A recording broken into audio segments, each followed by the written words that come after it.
modernize you. You don't wanna miss it. Got that dope as guessing we kick it. Stay lit like the night before Christmas. Toni and Duke, best in the business. Watch them get it. Go to YouTube, search IBNX Radio, the Lit Network. Entertainment guarantee. Have you laughing to ya? Because we lit. That right, we lit. You know we lit. We lit, we lit, we lit. Toni and Duke stay lit. Turn it up, they lit. Start the show, they lit. All right. It's your girl Toni Dominique, and we are here. Happy Mother's Day to all the mothers this past weekend. Mother's Day. All y'all doing great things. I would try to break it down, but I really hate when people say Happy Mother's Day to the mothers and the grandmothers and the nanas. Like, I mean, I just feel like they already mothers. Like, you don't have to break it All the way down to grandmother. Like, if you a grandmother, does that not originally make you a mother? Like, you had to be somebody's mama to be a grandmama, right? Like, so, like, I just feel like people just be doing the most. They so unexcited though, Toni. Like, ain't you a mom? Like, did you enjoy your Mother's Day? I'm in a space where I'm not really excited about holidays. Mother's Day, Why is that? whatever day, like I'm just in a space, like, cause I just don't feel like holidays is for me. Like, Why you don't feel like holidays are for you? Can I get a little volume, please? Just a little bit. because one, like for Mother's Day, like, yeah, like my kids will go and they'll get they'll go to the store and they'll buy me something. Mm-hmm. Within their willpower. They ain't got no job, so Right. They'll buy you something. But I mean, then I spend my whole day doing stuff for other people. Like nobody did. Like, it's not like I either gotta go, cause one, you gotta do stuff for your own mom. Those Right. that have living moms, you gotta do stuff for your own mom. So I'm out doing stuff for her, or whatever she want to do. And my kids, sometimes they have stuff like this past Sunday I had to go and get my son's tux and make sure it was tailored right for his prom. Like, so I mean, that's not for me. Like, so I feel like it's just a day. Like, I'm doing the regular stuff I do every day. Like, if it's supposed to be like Mother's Day, you're supposed to relax or be catered to a little bit, or make somebody else is supposed to be out there making you feel special because it's a day to celebrate you as a mom. Ain't nobody do that. I feel like that's bullshit though. I feel like What's the bullshit part? All the holidays are made to make people money, to make the companies money. And if you don't, it's like a day that they try to set to appreciate a certain group of the society, so they can spend money to try to make them feel appreciated. But I feel like that appreciation should be happening every day. I mean, that's one way to look at it, but specifically for me, like, that's all holidays. Like, You feel like that about Christmas, Thanksgiving? Yeah, because Christmas, like, Your birthday as well? I don't get a time to, like, just relax and enjoy, like, somebody doing other stuff for me. Like, I feel like I'm always, like, for Christmas, I can't sit at my house and just chill, you know what I'm saying? Like, Why not? Why can't you just sit at the house and chill? I'm trying to answer the whole question. Like, I promise you I answer it all in one sentence. But I can't, like, you gotta go. Like, again, Christmas is like Mother's Day. You gotta get up, you gotta go see your mom, you gotta take your kids. Your kids may want to see their dad, or their dad may want to come over. Like, I mean, it's just, there's just no rest and peace and excitement holidays. I like to be home. You know what I'm saying? Like, it's a day off of work. You know what I'm saying? I feel like on my day off of work, or whatever whatever that is for, like, I'm still working. And then, when it's time to go back to work, I'm tired from working. You know what I'm saying? Like, using my day as work. Like, I feel like you can chill if you want to. You don't choose to. Yeah, I do agree with that. I think that ultimately, just knowing you and seeing how you move and things like that, you extend yourself for people a lot. And when people don't really give it back, you just kind of like, you get a little level of disgruntledness, like kind of like, not feeling this shit, and I'm not feeling y'all really, but I'm not totally, it's rubbing you wrong. You know what I'm saying? Because you feel like the energy and the time and effort that you may be extending to even those people that matter, like your kids and your mom and things like that, your friends or however, you don't feel like it's being reciprocated. You don't feel like that the energy and time and, like I say, the effort that you put out is not coming back to you. from I mean, such people. I've always felt that or whatever. So I'm definitely in that space as But well, you where I'm just also like mid-30s, and just because you always felt that, now it's get to a point where you're tired of feeling that. Okay, thank you. You know what I'm saying? You're tired of feeling that. So, you know, even though you're going to try to be like, well, I always felt that, and that's not that, maybe, I don't know. But, you know, if that's how you've been feeling and you feel like that's unfair treatment, at some point you can just get tired of that. Okay. You know what I'm saying? Thank you for telling me how I feel. Right. No problem. Thank you. That's You're welcome. not what I was going to say, but we're going to let you have that because it's time to continue on with the show. And the first song we are going to play is Skipper the Flipper, Hold Up. Skipper the Flipper. We lit! Next 100. New music right now.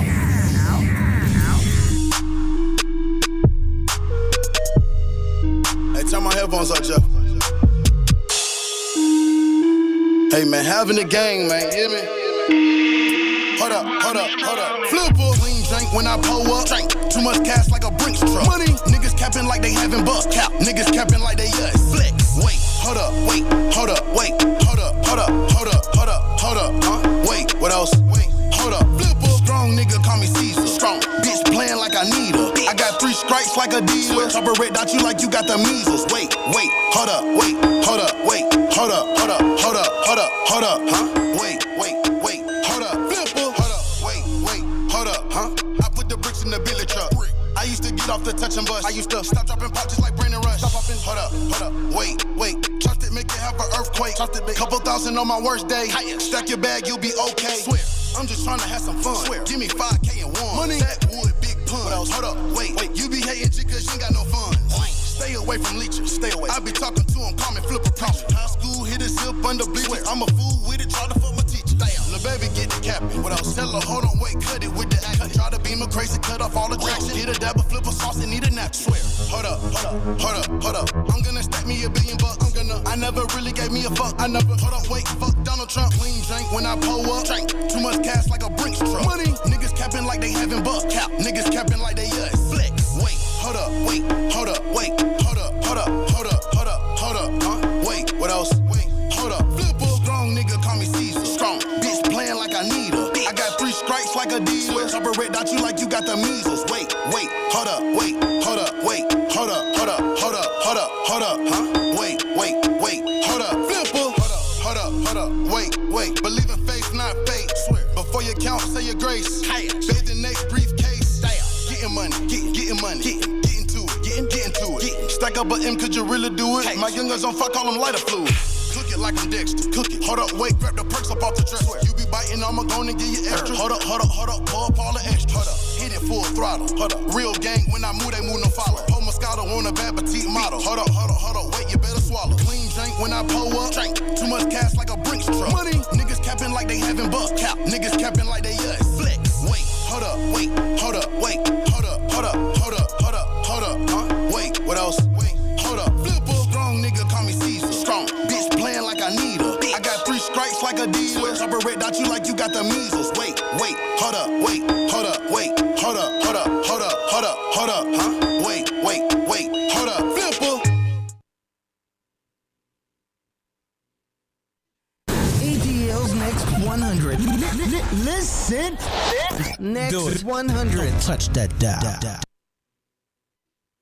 If there's something hot to talk about, whatever it is, you know that we gon' put it out here on Tony's Hot Tea Topics. Tony's Hot Tea Topics tonight. All right, okay. Lovers and losers and losers and lovers, how are y'all doing today? I only got a couple of quick little things out here for y'all for Tony's Hot Tea Topics. I ain't finna take up all your good time. The first thing that I'm gonna talk about on my list, it's gonna be Nicki Minaj. She came out on her social media platform, you know, with a little suggestion that she might be coming out with some music this Friday. So you know how she likes to do. She likes to be, you know, I'm telling you, but I'm not telling you. Y'all gonna have to figure it out. So she posted a picture. She had on pink Crocs and pillows. She, had a little naked innuendo with the pillows covering her up, and she hit y'all with Friday. You know what I'm saying? She said it's time for y'all to know that she took a break to be with her family, to have her baby and her husband and all that stuff, but she coming back because she says she's still the queen. How long of a break was it since he dropped the last project? Like 3 years. Is that Roman Revenge? It was the last one, right? A couple of years. Was it the Roman Revenge? No, I think she had another one. It was enough time for her to have her baby, get married. So about 3 years? About 3, 4 years? 2.5 years. 2.5 years. I think the last time she dropped was right when Cardi B was first coming out the gate? Oh, yeah, because they were talking about her versus Cardi and that whole thing. And then they had that little... So Cardi been rocking for about 4 years now, right? 3 or 4, yeah. So that's crazy how in that time you could just go from a stripper or... anything. Like I saw old videos of or pictures of Young Thug, and I was just like, damn, that was him. We talking the chip tooth and all that? Oh man, and just like that, man. That's why you got to stay on your grind. We were just talking about that. I mean, you can become famous overnight, or you can become homeless overnight. It's definitely R.I.P. Welvin. Definitely. Too. That just happened to him. Serious out here. The Welvin dude with the with the chip teeth, they said he was like homeless, living at the MARTA stations. That's another artist? No, he was a social media sensation. Okay. He was like, got him. Oh yeah, got him. Yeah. I need to. Yeah, he had the little mouth and shit. Yeah, he dead now. They say he dead? Yeah, he died. They found him homeless in under the MARTA or something like that. Well, I feel like, and this might, what I'm talking about? This might be very insensitive. Like, you probably do know him because everybody been walking around saying, got him. He had the mouth. He had the buck teeth. He had the buck teeth. Dark skinned dude with the jacked up. And they use him as a meme. They use him as a meme, like if something happened, and then it'd be like, got him. If somebody sent it to you, you can be like, oh, okay, yeah. But I mean, this probably gonna be like real insensitive. And I say if you're a social media sensation, unless you do something like astronomically over the top, right? You're not making no real I'm finna change my life money. You know what I'm saying? Most social media people, they out and they go into the, the parties and the whatever, and they're getting, clothes and stuff sponsored for them, just because, they trying to market. But they not getting no real cash. That's just like, what's the dude that had the girl and he was doing his mouth like, was it Ugly God? They probably get enough to, the dude that take his teeth out and he could do that crazy shit with his mouth. He got like the old man face. But we're not gonna go with the teeth people. And the long neck guy. And the guy with the fat neck and shit. We was talking about Nicki Minaj. Okay? But we're just talking about social media people. I was just really bouncing off of that. You just mentioned social media people. He mentioned social media people. You was piggybacking, and I was piggybacking the piggyback. Next topic. But thank you. So moving. You always act different when you come in with your knees out. See, y'all can't see this. It's because you match my knees. You know what I'm saying? But I got my knees out, so I'm on her energy. You feel what I'm saying? You ain't never on my energy. Extra just in case you confidence. In case you did it. You see what I'm never saying? could you be on my energy. Is bougie lit network Whoa. night? That's what it is. Yeah, she said. When somebody say you could never, that's what she went with it. You could. She never. feeling real saucy right now. You real spicy, ain't you? Next on my list, Floyd Mayweather and Jake Paul are on social media over the Jake Paul. They was having that little beef. You know how they do when it's a fight coming up. They like to have that little riff and the tiff. It's like wrestling. Jake took Floyd's hat and ran with it, and everybody saying Floyd was about to turn it up. I mean, I think it was just. I think it was definitely staged. I'm more concerned with how did Floyd get all that hair and facial hair? Like it looks. He definitely looks like Planet of the Apes. It looks right terrible. now. It looks terrible. When he took his hat off, I had to slow it down. I was like, that's why you be going low. That's why you cut it low. I'm like, it looks terrible. Yeah, I don't know. The fight is June 6th, so if y'all want to watch it, watch it. I'm definitely going to watch it. Floyd Mayweather is 44. Jake Paul is 25. But I also would like to say that if Floyd Mayweather is number 1 in the top 5 in boxing in his weight class, if you're boxing number 2 through 5, you feel some type of way twice now. Because Floyd has taken a social media sensation like Jake Paul, and he's about to box him. Guy don't have 4, 5, 6, 7 years of boxing. So if you've been boxing since however you number 2 to 5, you really up to box him next. But it's not. You don't understand how social media works. Same thing what he did with McGregor. You take somebody way out of UFC and he get to jump 2 through 5. You playing that money game. So, but social media is very powerful, and a lot of those people just don't understand. McGregor, Mayweather, Jake Paul, these guys, they understand this. Yeah. You know what I'm saying? They definitely need to Jake get. Paul. I mean, they definitely need to get their social media up if they want to fight him, I guess, because he is about to make. He's But when about you look making at money. it, when you look at social media, right, it's almost kind of like the storyline before The Rock and Stone Cold meet. All the build up. Social media gives you a place to build up. Personally, I'm over any fights with Floyd Mayweather because they be boring to me. Like, It's money grab. What I it's can so say, boring. if you look up the definition of what boxing is, that's exactly what Mayweather does. Boxing is the art of hitting you and you not hitting me. The art of defense, you not being able to break the defense, and being able to spot in certain spots strategically beat you. That's why they could beat you with a TKO, technical knockout, which is the ref calls it a KO, meaning I knock you clean the fuck out, or I beat you on the cards. You got 3 judges, and I beat you where I get clean hits. We're not supposed to say the F word, but I'm sorry. Well, I get clean hits on you. We can't cuss no more. Whoa. Just it's specific words So that we have told this person for years. Yes, I apologize. You know what I'm saying? But that's the art of boxing. Another person that did that real well was Muhammad Ali, Sugar Ray Robinson. But if you look at Muhammad Ali, he took too much of a beating. Floyd, in the modern times, I'm not going to do that. Thank you. You see what I'm saying? I appreciate you. No, I had to defend boxing. I'm a fan of boxing. So when you say Floyd Mayweather, no, I get it, but I'm not finished. So when you say Floyd Mayweather, the next thing on the list is Cat Williams. He makes you Shout bored. out. Cat I can't Williams let you say that because that boxing he is the has greatest You understand what I'm saying? Y'all We gotta respect living. that. So on the Toni Hot Tea Topic segment, Cat Williams says that he is the greatest comedian living. He said because he has the most female fans, and I mean. I like Cat Williams. He's funny. That's not all he said. What else did he say? I don't know if he's the greatest living comedian. What else did he say? He definitely said when you talk about the king of comedy, you're supposed to mention his name. If you're more than welcome to check the video, but specifically I wanted to focus on that specific part, because that's what Toni Hot Tea Topic's focusing on, that specific. Right. So you don't want to tell the people exactly what he said in totality? Well, would you like to? I mean, you're so good at explaining in this moment. This Toni Hot Tea Topic. My mic's supposed to be off. Because Toni Hot Tea Topic is talking about whatever specific part. So I maybe not want to talk about the whole entire. So she get through her part, bro. Yeah, go ahead. Thank you, please. Toni Hot Tea Topic does not have to talk about the whole entire thing. I wanted to specifically focus on the fact that he said he's the greatest comedian living. That's the topic for Toni Hot Tea Topic, not that necessarily the video or the interview.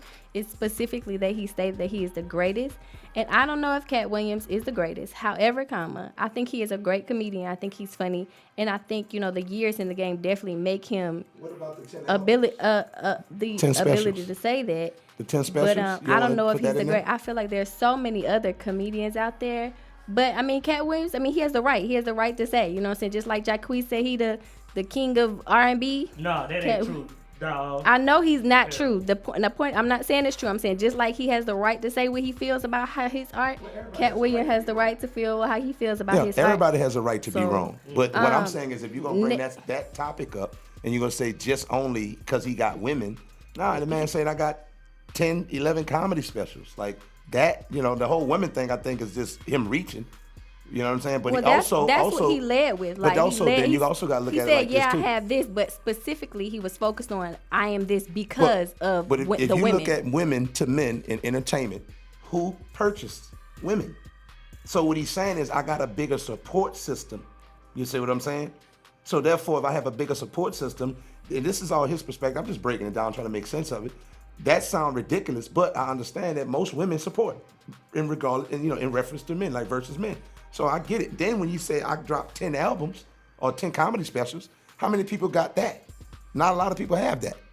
So that's what he's saying. It's like, so when you cut that off, I would like to let's throw that in. That's not what I was focusing on. Like, yes, he said all of that as well. However, his main thing of why he was saying what he said was because of the women. Yes, he was like, okay, I have this, that, and the third.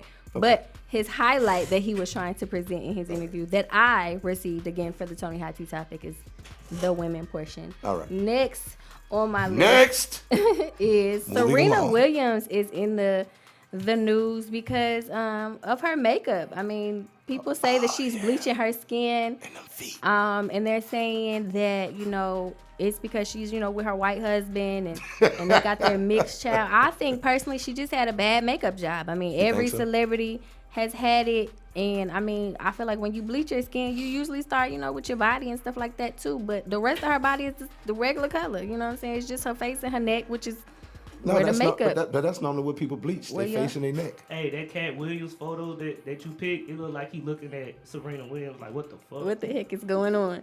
But I mean, and social media is crucial. They definitely been putting her against the movie White Chicks and everything like that. But I mean, Serena, I don't know if you are bleaching your skin.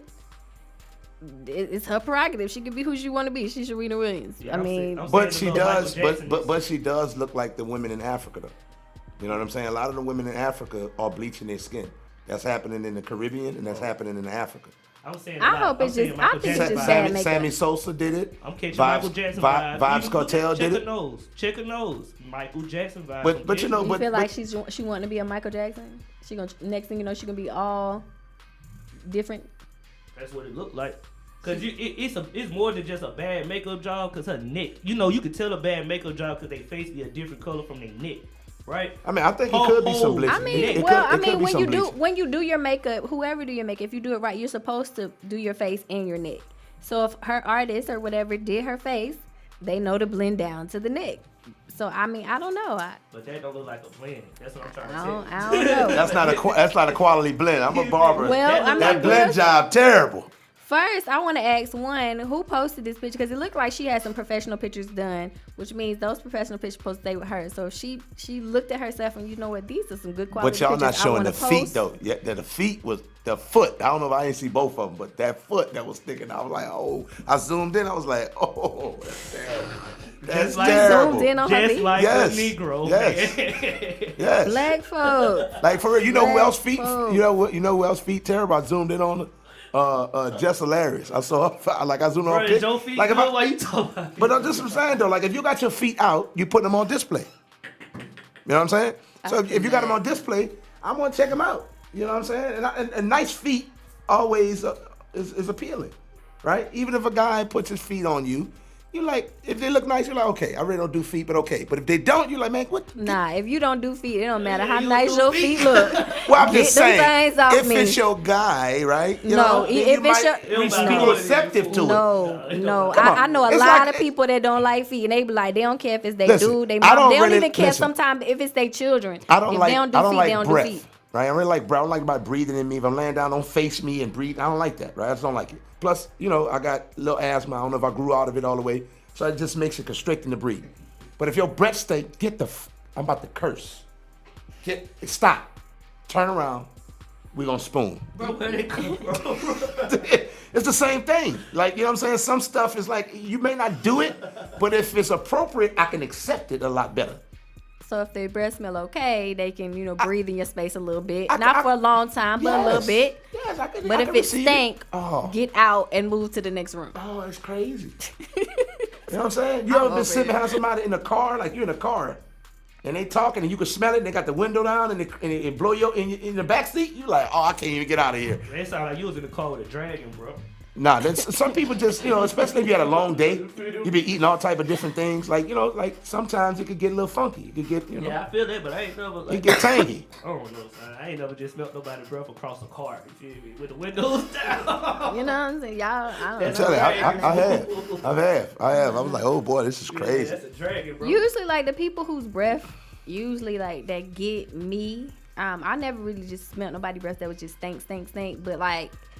People that smoke, like I don't like smokers' breath. Like that's the worst breath ever. And for some reason, smokers love to talk. Like they the most talkingest people. Like real, I don't even understand why. It's something in the smoke that just make you overly talk. Like but you also know like with dealing with like me as a barber, I'm in people's personal space, and I've been doing it for such a while.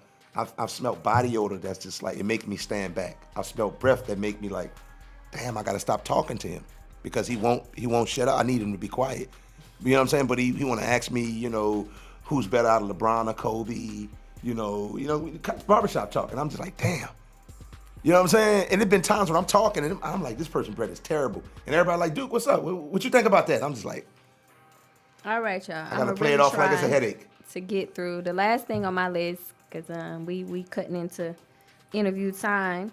Keisha Lansbottom, she is not going out for re-election here in Atlanta. She said she love y'all. Damn.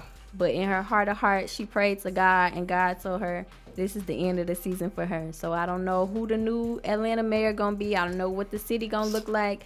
But she did it. She was real dramatic with it. She did a whole video, a soliloquy. I said, did y'all see that? And everything. And then she also had a meeting, with the people of Atlanta that were invited to this meeting, to let y'all know once again that she was not, just in case y'all didn't know through the video and through her message on social media, she wanted to have a meeting with y'all to let y'all know, to confirm, kind of like the email, hey y'all, I'm quitting, and then you send an email to confirm that, yeah, I'm still quitting. So that's what she did, and I feel like she probably gonna try to go to the White House because she was offered the White House position, and she was like, oh, I love Atlanta, oh my God. But I think, it has presented itself again with probably some more benefits in life, and it makes more sense for her to do that. So if y'all see Keisha going to Washington, y'all know I told y'all. But that's all I got for y'all today. We're gonna play the next song, and then we got Albie in here to help us talk about mental health.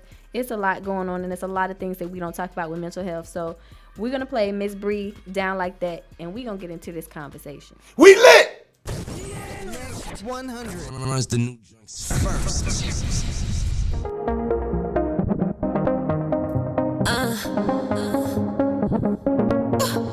It's Miss Bree, baby. Yeah. Bree BS. Down like that. They never take my soul, nigga. I ain't going out like that. They never catch with the dog, cause I don't walk around like that. She never steal my flow. She don't sound like that. And you'll never go where I go, nigga. You don't put it down like that. They never take my soul, nigga. I ain't going out like that. They never catch with the dog, cause I don't walk around like that. She never steal my flow. She don't sound like that.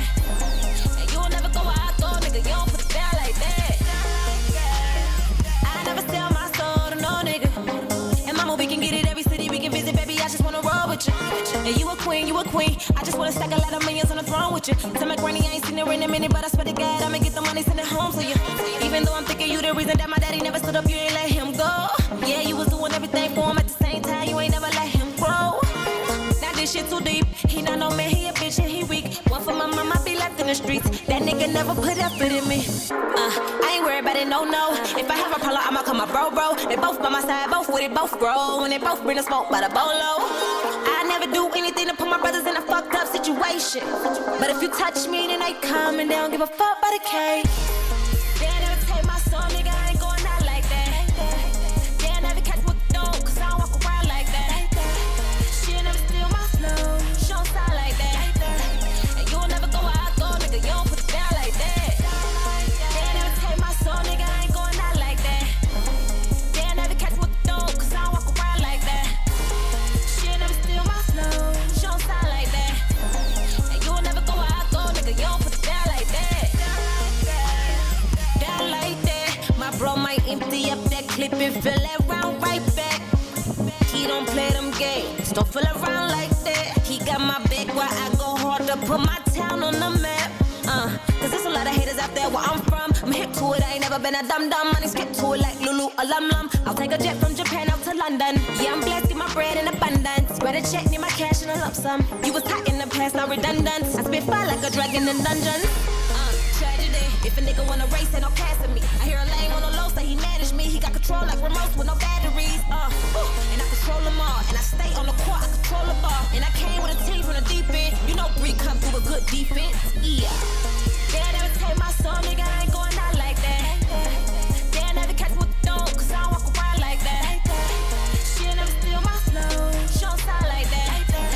And you'll never go where I go, nigga, you don't put it down like that. They never take my soul, nigga, I ain't going out like that.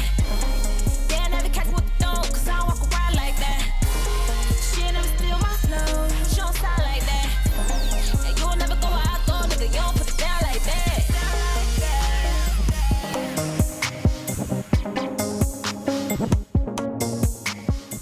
Next 100. Stand up. Get it poppin' right now. Atlanta's home for hip hop and R&B. Number one station for hip hop and R&B. You know what the deal is. ATL's Next 100. All right. ATL's And we back. Next 100. Climb down a bit. Yes. So as promised, usually, you know, we talking about craziness and funniness and, you know, people's business and what they got going on. Today we decided to talk about mental health. ALBE has started his new platform called Let's Talk Health with ALBE. So it only made sense for him to come in because, you know, in the black community, we don't go to therapy. We ain't trying to get no help for real. We just, whatever it is, suck it up and figure it out and go to work like you're supposed to, go to school like you're supposed to, and ain't nobody supposed to know your problems. Keep your problems in the house and in your head. That's how the black community deal with it. But I mean, it's probably not the best way to deal with it. So ALBE is gonna come in here and tell us his mental health journeys, some things that we can learn about mental health that maybe we didn't know, and really dig into it. See what we can do to try to do our part and our mark in the mental health industry. Is it an industry? I guess it would be an industry, right? Definitely an industry. Definitely an industry. Yeah. They got psychotic drugs, a whole market for it. Yeah, it's definitely an industry. All right. But that's why they tell people to not take a lot of, you know, drugs that can make you hallucinate and things like that, because once you tap into a place in your mind, it's hard to find balance back into it. A lot of us are already imbalanced and don't even know it. Right. Okay. So, ALBE, you decided to start this journey. First of all, what made you want to start this journey about talking about mental health? I decided to do Let's Talk Mental Health with ALBE because, first of all, I've struggled with mental health my whole life. And it's been a journey. It's been a struggle. People automatically assume when you're dealing with mental health that you're crazy. I think people with mental health are like the most misunderstood people out there because you're battling so much within and you don't always know how to express it or explain it. And so other people are just looking from the outside in, and they're judging or forming their opinions of you and what you got going on, and they have no idea what it's like to walk in your shoes. So I decided to start this journey to kind of get people to see mental health from my perspective and my struggles, and maybe help encourage and inspire other people who may be dealing with it or not dealing with it or don't know that they're dealing with it, you know, just right. Some people have it and they like, I don't know what's wrong with me, but I'm upset, I'm sad, and help them and just kind of help them to deal with it and kind of find ways to kind of just carry on and live their life and realize that and learn that, you know, hey, having a mental health is not a terrible thing. Like, you can still be, like, you're still you. Like, it's okay to not be okay. You know what I'm saying? Like, having a mental health, I mean, it's like cancer. It's technically like a disability or a condition that not everybody can help. It's how you choose, how you deal with it, and how you choose to live your life is what makes the difference. Right, because sometimes you have good days, sometimes you have bad days. Right. Sometimes you have those I don't want to deal with nobody days, and sometimes you have those, you know, I'm a social butterfly. I'm out here having fun. It's turn up days. Right. And so, and that be me. Like, I'll be the first to tell you, I'm all over the place a lot of times. Like, you know, like, I have my struggles, and I've come a long way. But I mean, I'm a Cancer. I'm from New York. I'm Puerto Rican, and I deal with mental health. So yeah, I'm out there. So I'm definitely like, I definitely like to use my struggles to help other people. What's the like most common mental health issue that you come across? Like, what's like the most, you know? I think depression, anxiety is like that's one of the most common. People deal with a lot of, and then the thing is, like, it's so common, people don't really realize that it's really a mental health. Like, they think, oh, it's nothing. You know, You're just sad. You're just sad. You'll be all right. You pray it away or brush it off. And oh my God, that is my I think a biggest lot pet of that come peeve. from the food we eat though, because it's like you gotta think like. You think you get depressed from the food you eat? Think about it, right? You are what you eat. Let's take a piece of chicken. Think about how much anxiety and depression that chicken goes through when he in that cage before he get his head cut off. So you're saying the soul ties of the chicken is making us depressed? We eating the meat. Where that energy going? I mean, that's why kosher meat is made the way that they do it, because they want to make sure that the stress and the toxins that the body goes through once it starts to stress doesn't flow through the meat. You know what I'm saying? So I understand exactly what he's saying. A lot of it also, I feel, comes with this lifestyle. Yeah. You know, like you were saying earlier, you're gonna allow mother, you know, the obligations of being a mother to your children, you know, the obligations of being a girlfriend to your boyfriend, or vice versa, boyfriend to a girlfriend, and we're gonna allow those things to weigh on us like we owe that to them, and we don't. If you're taking care of your mother, your father, you're taking care of your children, and this is Mother's Day, and you let them know, like, yo, I'm not doing anything. I'm relaxing. I'm taking this time off for me. I'm going to get my nails done or whatever the case. I'm doing me. So whatever you need to figure out, y'all got to figure that out. Don't ask me to bring nobody nowhere. Don't ask me to pick anybody up from anywhere. I'm not doing that. I do that 364 days a year. Yeah, I'm chilling today. But today I'm not doing that. Yeah, we chilling. You see what I'm saying? So even traffic, because we obligated to get to work, traffic can build anxieties. Traffic could build, I don't really like my job that much. You know what I'm saying? Because I got to sit and drive 2 hours back and forth. I really don't want to bring my kid to this recital because I got to get back in traffic. So see how you devalue even the kid's experience because you just don't want to deal with that. You see what I'm saying? And I think also it goes back to lifestyle. You know, I came from a household of depression. I watched my parents go up and down, and they still are dealing with that. I think we came from a generation of depression, Yeah, bro. I mean, coming out the 80s, it's crack. 90s? Yeah. Then before the 80s, you got 70s, that's heroin. My dad said he did everything but put a needle in his vein. Now, whatever that makes sense of, I don't know, but I know that's a lot of stuff outside of a Newport cigarette or a Cool or something, or a Joe Camel non-filter. You know what I'm saying? And that's harsh to the body. But to come out of that, and I had to realize, like, damn, they just dealing with a lot, but they don't know how to deal. We don't go to therapy. So my question to you is, when did you realize you had a mental issue, and what were the 1 or 2 steps that you were able to take to overcome those things or grab hold? So, I think I always knew I had some issues because I grew up in therapy. I grew up in therapy, but see, as a kid, my parents would put me in therapy and send. Like, I grew up in therapy. I grew up in like behavioral centers. I grew up in the foster care system. Okay. So, when you're going to therapy because your parents send you, like, literally the therapist is just trying to figure out what's wrong with you based on what your parents are saying, but they don't realize that there's 2 sides to the story. And then are they talking to you? Oh yeah, they're talking to me, but they're trying to fix what they think is wrong with you based on what your parents are saying. Okay. So they do that, and they send you back home, and you go back home to the same problems because nothing was actually fixed. That you needed fixed. That I needed fixed. Right. So it just became like routine, and I kind of just. So would you say we should definitely listen more to our kids? Mm-hmm. You know what I'm saying? Allow them that space to communicate with you. Yes. Healthy dialogue with your kid. Yes. I agree with that. And not get mad at them because they may say something that you don't like. Like, I think that's a space where we like, well, you know, we're so in the space of like, don't disrespect me. Like, obviously there's a way to say things, but sometimes, you know, especially as kids, you know, they don't always know how to say it the right way. You know what I'm saying? All I know is I'm mad, and this is how I feel in my madness.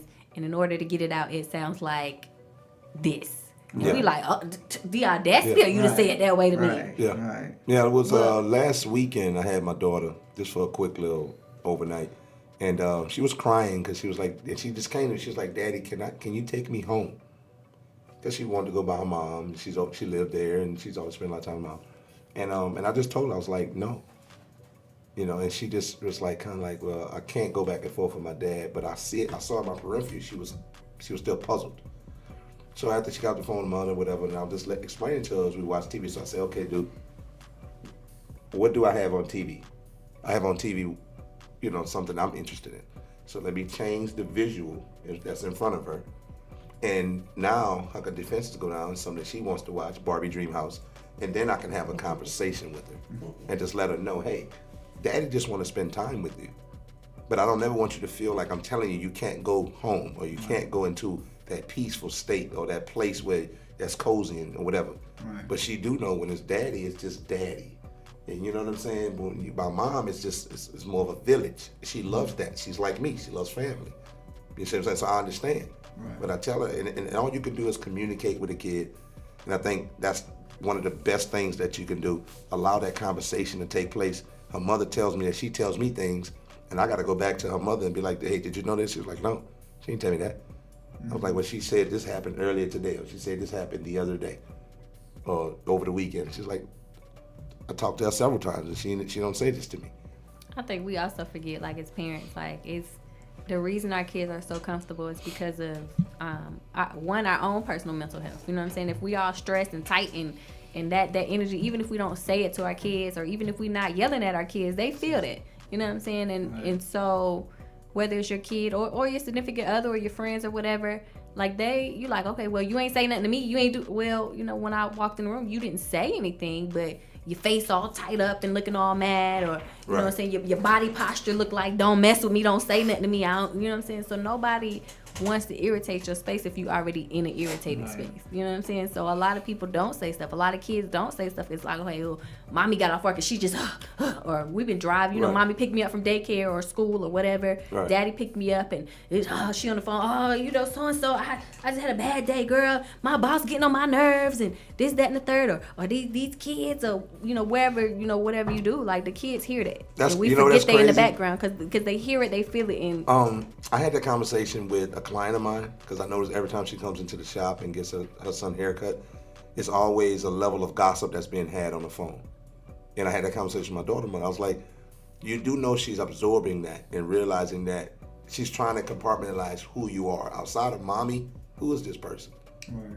You see what I'm saying? Because I did that. Like, okay, that's my mother. Okay, cool. She feed me. She take me to my doctor's appointments. And she basically said, boom. And she what? Messy.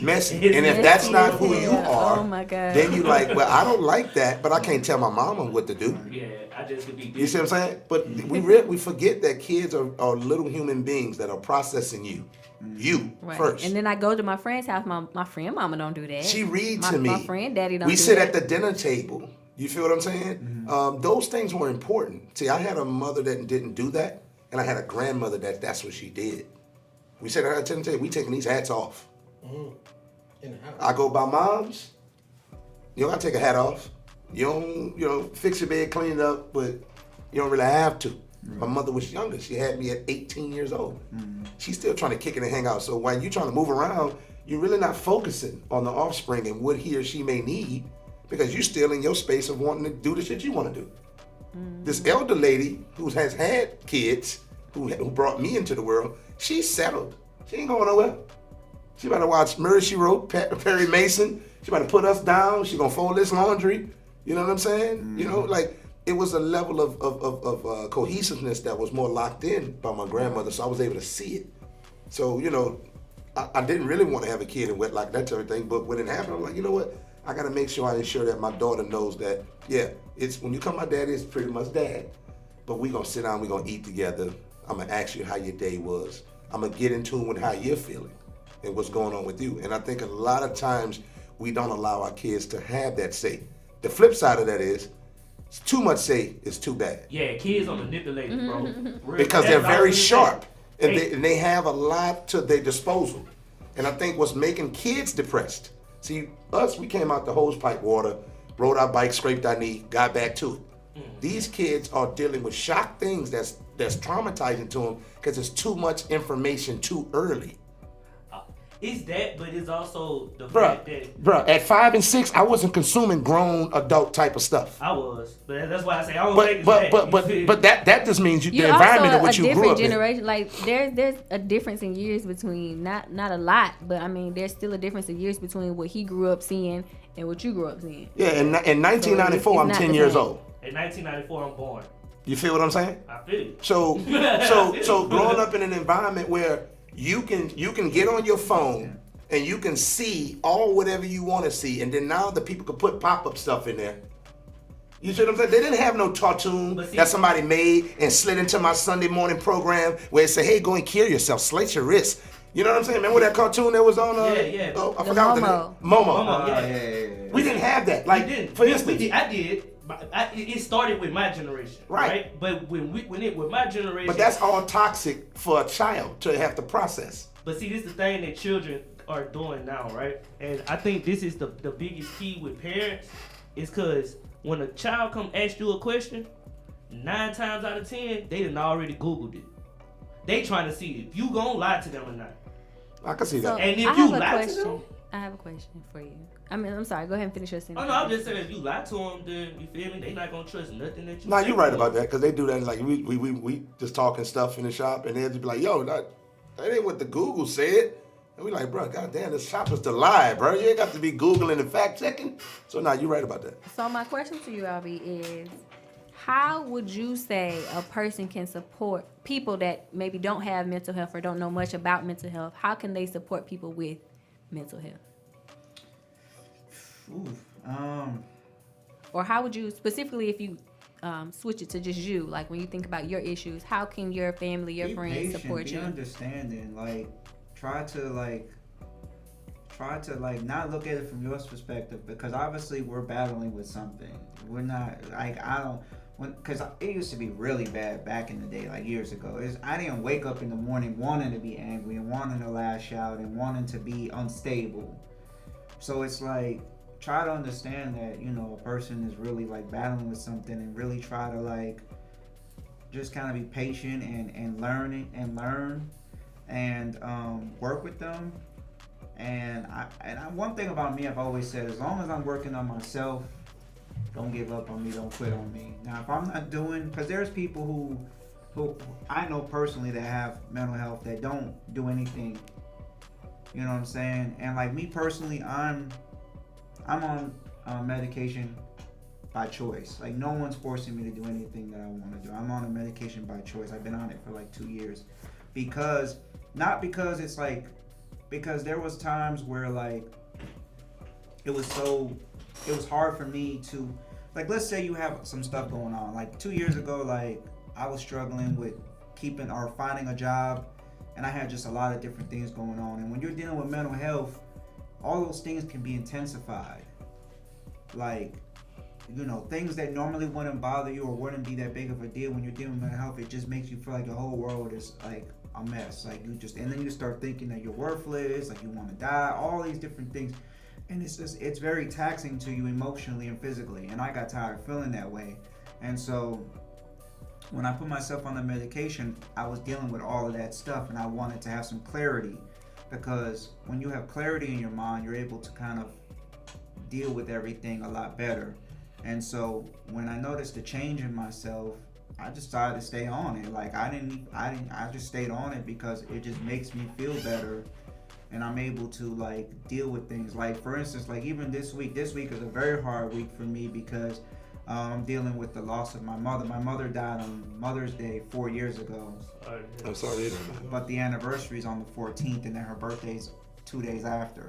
So like my grandma, she died on the 13th. So yeah. So like this week always brings out it makes my emotions very roller coaster like. Yeah. So 4 years ago, I'd probably be lashing out on everybody just because the instability of my emotions. But now it's like with the medication, it keeps me stable, and you're able to communicate your feelings a little better, and kind of just like know when I'm feeling some kind of way, and take myself out of the equation. Before I wouldn't.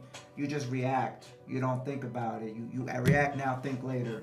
Now I'm able to know, okay, I need to like Then when you back in your space, you're like, dang, I did all this damage. How do I fix it now? Right. I think like, and this is why mental health is so hard to come back, because it's not a one shoe fits all type of thing. No. Because I was on medication. I tried that route too. Like right when I left college and started to, you know, explore my adulthood, I was going through it mentally, right? And I went to the doctor to try to get a hold of it. But the medicine he gave me, it literally made me want to kill stuff. You feel me? Like I would wake up with no emotion. And wake up with thoughts of hurting everything around me. Yeah, I So had a young guy that I knew that came into the shop that used to be like that. It cluttered it. There's so many different types of medicine and different doses. And you have to, and that's the thing, you have to be able to know your body and know what works for you and not, and be able to tell your doctor that, because not all medications work. Because when I was a kid, I was on many medications that didn't work. It had effects on my body and everything. It's very ironic, and it's a blessing that the one time, because this is the first time, 2 years ago, this is the first time when I started taking my medication about 2 years ago, this is the first time I'm taking medication since I was a kid. So I didn't want to take medications, because when I was a kid, I would be so depressed, I would use the medications to try to kill myself, or they just wouldn't work and they'd have like effects on my body. So I was always like, I don't want medication. So it's a blessing that the one that I'm on now works. So are you saying that you tried to commit suicide? Yeah. Okay. Yeah. Okay. So I'm sorry. Go ahead. What I was going to ask you is, okay, the medication is something would that be considered proactive or reactive? And either way, what are some other proactive things you do when you're feeling good and you wake up in this good positive space in your head space? What is it that you do to combat it, like he said, but proactively, instead of getting into an episode and then trying to react, or just, I know that taking the medication is a form of that, but like as far as like meditation, as far as like maybe yoga, right. Working out, right. Being able to redirect that energy, things like that. Because I feel like for myself, I went through it a little bit, listening to what society said the ideal man is 6 foot, nice build, this, that, and the third. So for me, comedy helps me with that. Comedy helps me to release that energy and just say, hey, I'm not perfect. Right. And I probably would never be perfect, but I can be ideally me. You see what I'm saying? I can be the best version of me every day. And I think, dude, that's also like one of the biggest causes of mental health today is because we all got an ideal in our head of what that person that we should be should be. Whether it's a woman, a child, or man. And that can also come, that weight can also come from society, or it can come from household. Right. Society tells you as a man at 37, you're supposed to have a house by now. That's purchased. Kids. You see what I'm saying? It'll tell a woman that's 38 without kids, 39 reaching 40 without kids. It's getting late for you, time. It's ticking. You see what I'm saying? So it'll put pressure. Married with kids. Right. So it'll put pressure on that woman. Then what that woman does is run away a lot of good options, because society has made her feel like she's inadequate. I remember before I had my daughter 7 years ago, I was about 29, 30, and when I meet a woman, they would say, so do you have kids? And I was like, nah. They was like, why? I'm like, well, I'm not married. They was like, I mean, I hear that, but I've actually had a couple women be like, so are you gay or something? I was like, how am I gay? Would. You know what I'm saying? I'm 27 without no kids. I wish you would. But it's just society's making them think that at a certain age I should have a certain something. Right. You know what I'm saying? If you go to college at 50, now what are you doing in here? I could go to college at 50. We need to take a break, but I believe you did ask him a question before you went down a whole nother. Well, I want to know what proactive measures does he take outside of the medicine to combat it? The medication definitely is not going to fix the problem. It's definitely only, it helps. Right. So for me, like taking Tylenol for a headache. Basically, you got 6 to 8 hours. Basically, so the thing is, you have to use with that clarity, because it does give you clarity. You have to this is your time to learn, like, just different avenues and structures. Like for me, gym does work for me. Okay. I love going to the gym, talking to people, just finding different things that give you that zen And the talking to people thing I love. Yeah. Because it allows me to see that somebody is worse and better. So then I don't have to look at my own situation and be like, man, I'm just not accomplished enough. And you can't talk to everybody though. That's like, true. You gotta find cause one thing I've had a problem with is I'll go to multiple people's about a different situation, and you have to understand that everybody has their own opinion about different things. So and when some you're people trying, misinformed. And then you have some people that want to listen, like, okay, I'm here to help you because I'm a person that listens. Then you got some people that really don't care. So now you're annoying people, and it's like, oh. Right. And that can bring another set of anxieties and issues and stuff. Because you why don't you care about? I would like to stick a pin in that, and I want to pick that up when we come back from this song break. You know what I'm saying? Yes, because I definitely want to speak on the support system. Yeah. You know what I'm saying? Because that's important too. Cool. This next song is going to be Fuji Doozy, Chill. We just call shit anything. We lit! Yeah, I definitely want to. Atlanta's home for hip hop and R&B. Next 100. ATL's next 100. Poppin'.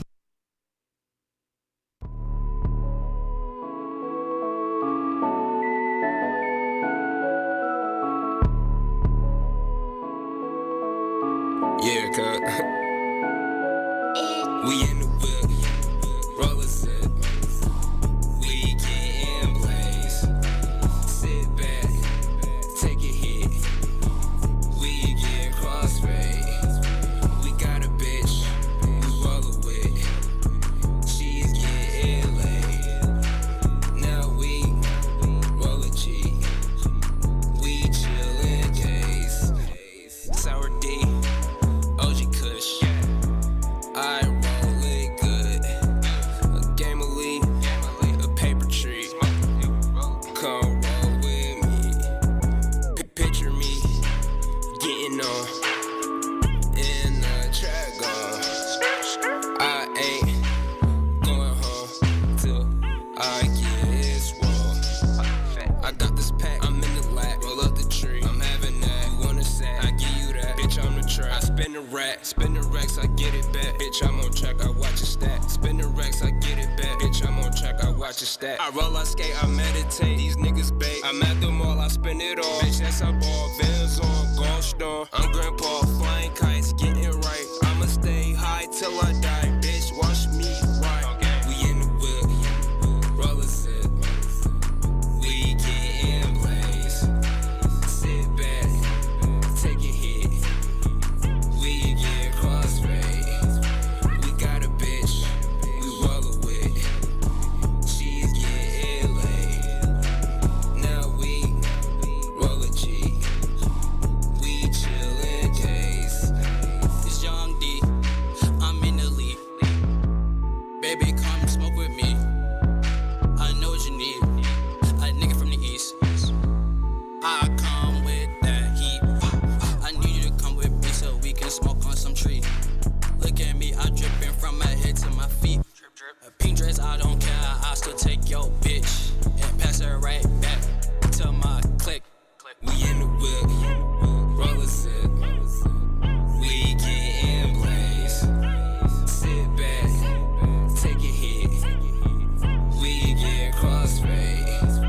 We got a bitch, we rollin' with. She's getting laid. Now we roll a G. We chillin' days.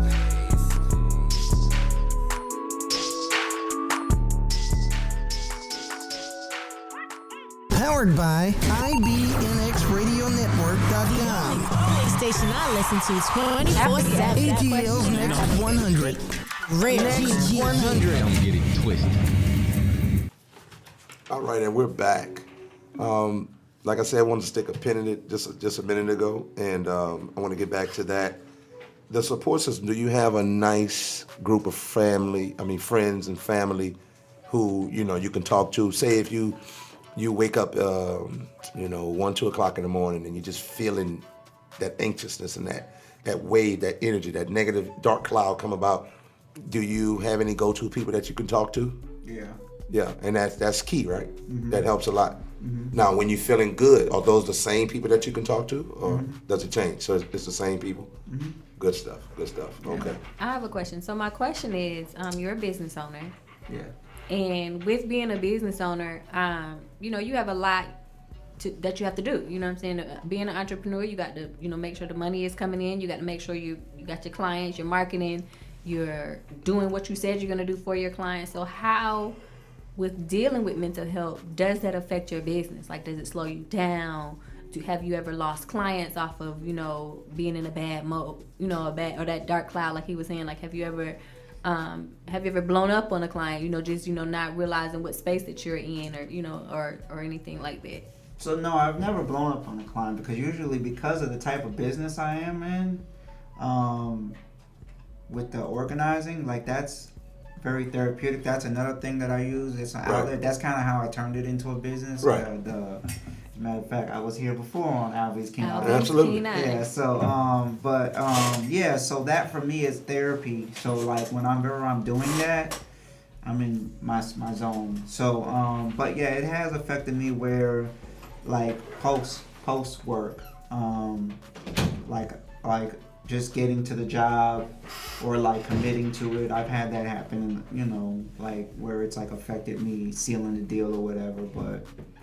But once I seal the deal, yeah, no, it's like I'm in my best mode that I can be in.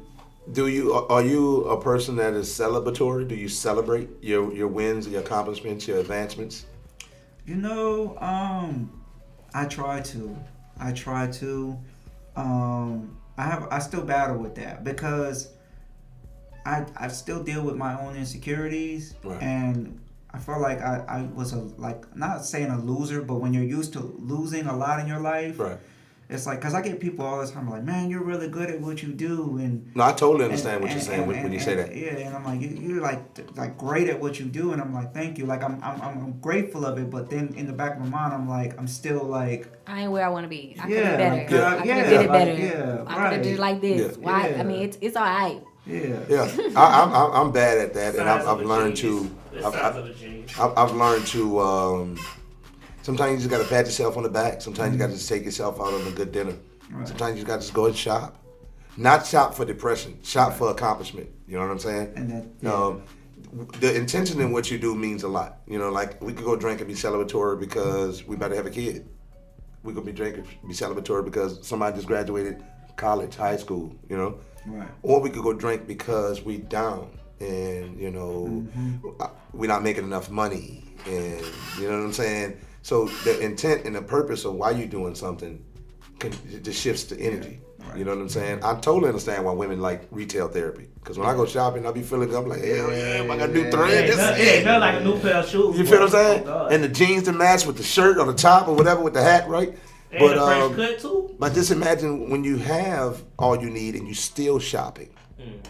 And now it's a habit, and it's a critical habit, and it's taken away from other things. And if you're not doing that, you're not really at a peaceful state, and you're just not happy with things, right? The mind is so powerful. You have to really dig deep. And what I did was I looked up to the men and women growing up in my life, and I really, particularly the men, I really was like, because I didn't see a vision for myself. So if I'm raised up under these men, I want to be like that because that's the most success that I've seen. Right. Until I started to, until I moved out here. And then I started seeing different quality of men. Right. And I'm like, okay, I don't have to be the ones that raised me. And I don't even have to be the ones that I'm coming across.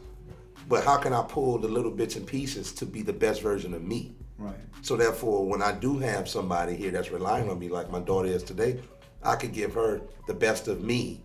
And I can help her get to be the best of herself.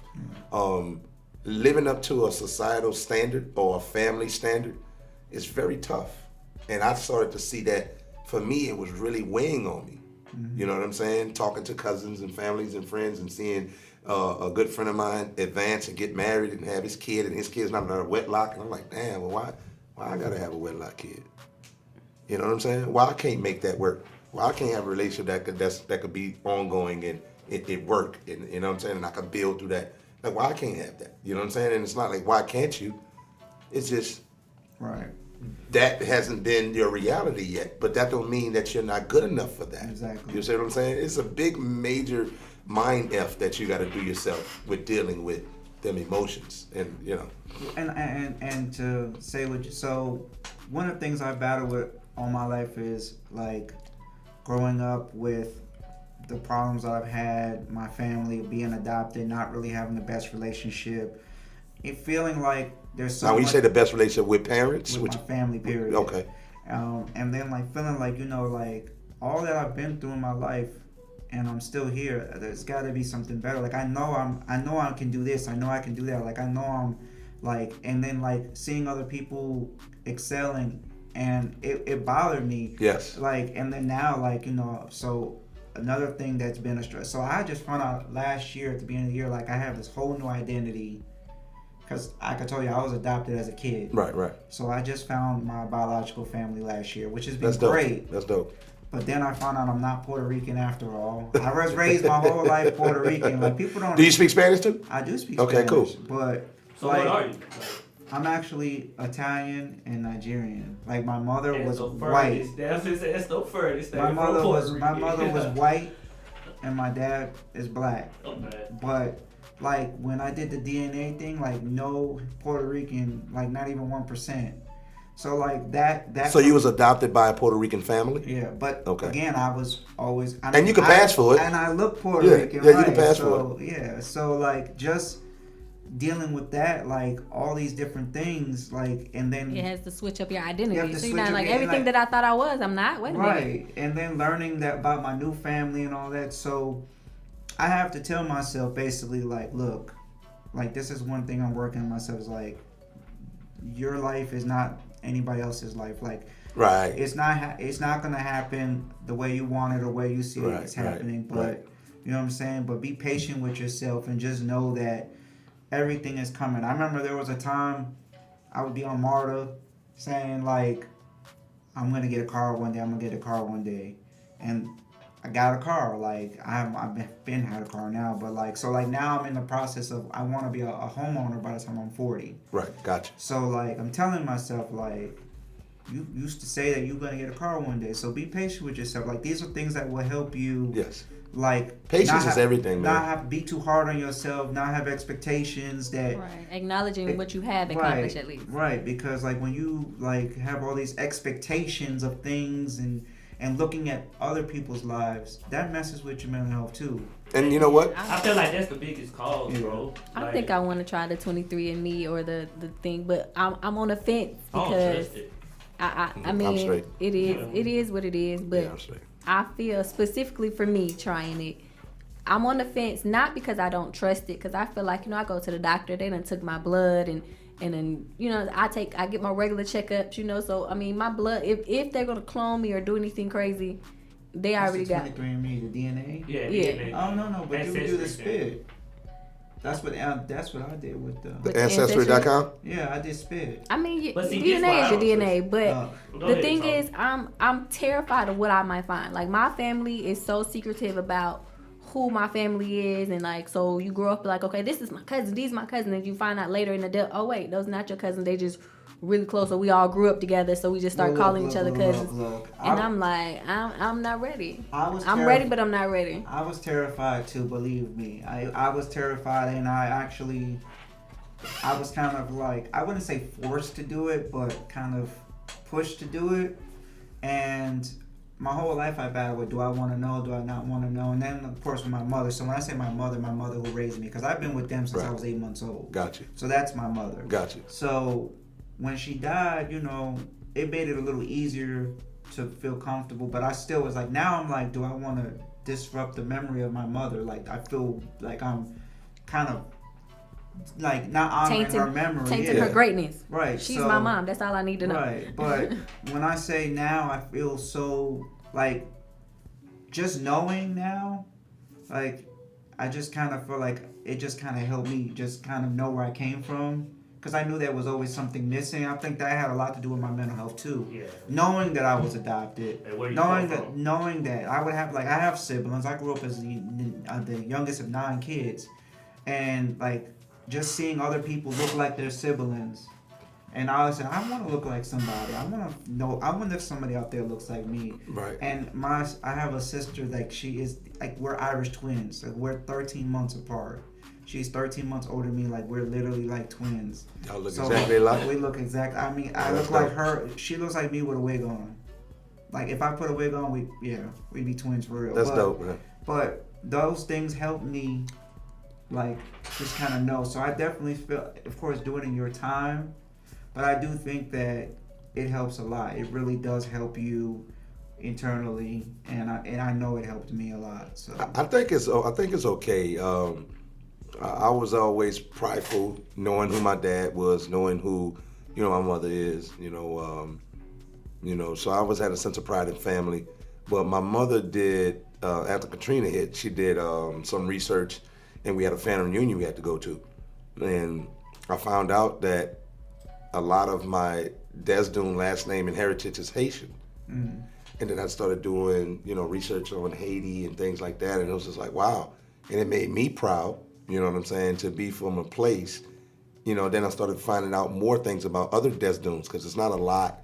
Some of them are in Philly, some in Louisiana, some Florida, different other places or whatever. And I started to see that there were other people that had the same spirit that I had. I was like, why do I care about, as a kid, I was like, why do I care that the bully is messing with the guy that makes good grades? You know what I'm saying? But that's because that's that Haitian blood. That's that I care for the righteousness. Mm-hmm. You see what I'm saying? Mm-hmm. And I just naturally had it in me. You know what I mean? But I was cultivated in a very traumatizing environment. When you walk out, you got needles hanging around, and you can see somebody peeing on the side and they inebriated and drunk. And you can see somebody, nodding out from heroin and several crackheads, and you know what I'm saying? People halfway making it, you know what I mean? But still at the same time, when I went into that household, it was love, it was family, it was hard work, you see what I'm saying? It was respect. And all my uncles that smoke crack, they gonna respect that woman that's in there cooking them beans. You see what I'm saying? So I understood how to carry self. Mm-hmm. So then when I come out here, I was like, okay, well, I'm not accomplished like this other guy that's 24. I met guys 24, 25, already was on their first house and had a rental property. I was like, who taught you that? And I started feeling resentment to my parents, like, why you ain't teach me this? Some people taught themselves. Some people was like, you know what, whatever my family going through, I don't want to go through that, so I need to learn something different. Right. They also had the necessary resources to teach themselves. Because some people don't be in the right mindset or in the right energy to even, absorb that information. You know what I'm saying? Like, you have to be in the right mindset to learn something. Right. You see what I'm saying? Like, but receptive, being a receptive person, being able to be open to somebody telling you, hey, try this like this. Mm-hmm. Don't do that like that anymore. And not thinking that person don't know what they talking about because they don't know where you come from. You don't know me. Don't tell me what I can do. They ain't from your hood and they ain't never grew up the way. They don't have to. Like I tell young men, I ain't never did a long amount of time in my life in jail. But if I tell you something, I can promise you it'll help you never to go there. Right. I don't gotta go and do 10 years fed time to know not to tell you not to do that. Like you feel what I'm saying? I don't have to do crack to know that exactly. You feel what I'm saying? And another thing, you can learn a winning formula from a loser. Yeah, facts. Why you think most coaches are great coaches, but they were never great players? Mm-hmm. And most great players don't make great coaches because the standard that you put for the average person can't meet that. Right, and when you're not the greatest player, you can focus on the other things. All the intangibles. Okay, studying well, being on time. I noticed that the reason that I'm not as great as I could be because I didn't have this quality, but I can recognize this quality. Yes. Because when you are the greatest, the intangibles. When you are the greatest, you're focused on, I'm the greatest at this. I'm going to do this. I can focus on this. You don't focus on the whole field as a part. You focus on yourself. And that's why you see like all the little small detail things. When you see like an athlete and you see that guy that's not like a 5-star recruit, he does all the little things. He'll mop the floors when we done. He'll collect the jerseys. You see what I'm saying? He's so humble because he can't jump out the gym. Or he can't run a 4.3. You see what I'm saying? But he's going to be on time. He has more will than skill. And that's why I was like, you know what, bro? You might not have the skill just yet, but you're willing. Be teachable. Be coachable. Mm-hmm. Be willing. You see what I'm saying? And I look at life a lot of times parallel to sports. Mm-hmm. And if I'm the team player, I'm the number 1 star player, how do I draft myself into this phase if I want to get into real estate? That means I got to find me a mentor that's in real estate. Mm-hmm. That's going to tell me not to waste time here, but to focus time here. If I want to be in music, I need to mentor under people that's what they do. So they could tell me what equipment to buy. Don't mess with this. This ain't worth it. Specifically in the spaces that you want to work in, because if you do like real estate and you find a mentor that's really doing something different in real estate, it's probably not going to help you. So like find someone specifically like, okay, I want to do investment, so I'm going to find someone doing investment. A real estate agent can't help me, or if they're not doing the investment part. So now I'm wasting my time. Yeah, I know about real estate, but I still don't know how to invest. You know what I'm saying? So exactly. And I think that comes down to because it's like, to me, I had bad mental health problems, bro, when I was younger, right? Like wake up night terrors. I'm a lot better because I learned how to deal with these, and it's I got better with two ways, right? The first way was learning how to manipulate energy, learning how to recognize the energy that people have in the room, and learning how to avoid the bad ones and to migrate or attract the good ones. That was the first thing. The second thing was actually being knowledgeable of what triggers me and what makes me go off a deep end. You see what I'm saying? And a lot of people, that's why a lot of learning people your triggers is can't deal with their mental illness. That's major. Because they can't manipulate energy. That's very key. But also too with and they can't read energy. But also too with that, I realize a lot of triggers are very intimate and personal to me. Fact, they supposed to be. Like when I'm going prepared to do comedy, I can't talk to my mother.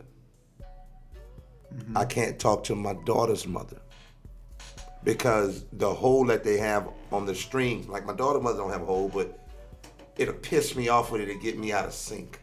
And I'm so driven on the being pissed off that I don't, even when I want to come off of it, I can't come off of it. Like it has to just naturally subside. And that's the thing I be telling my people. Like I got people that they going through something right now, right? That's when shit not at its best. If it's cool, it doesn't matter. I could discuss it with it. But if it ain't its best, oh my God, it's terrible. Yeah, and I be telling them like they kind of both dealing with some mental issues at the moment, right? And they feel like they are the best parents in the world. And I'm telling them, bro, y'all are not bad parents. But at the same time, y'all can be better parents because it's certain times that y'all get triggered by y'all partner and you can completely ignore your kids. Completely ignore your kids. And it's like, that's traumatizing to them kids. So instead of you being a good parent, I know you have the intentions of being a good parent, but your methodology is not getting across. Yeah. That's just like my mom. She wanted me to be a college student. So she used to beat my ass. You see what I'm saying? Like, but she didn't really tell me what I was getting whoopings for. Only thing I heard was, you stupid like your daddy. And I didn't know my daddy. So I was like, man, how I'm stupid like him? I don't even know the dude. You see what I'm saying?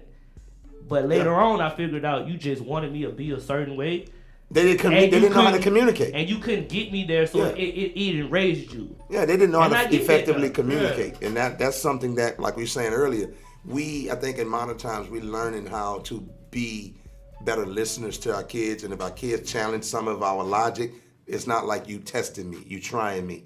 You playing with me? Wrong too. No, I'm really not playing with you. I just don't, like, I was a why kid. And I remember my dad was like, my stepdad was like, man, go sit down with that. Man, you keep asking me all this why shit.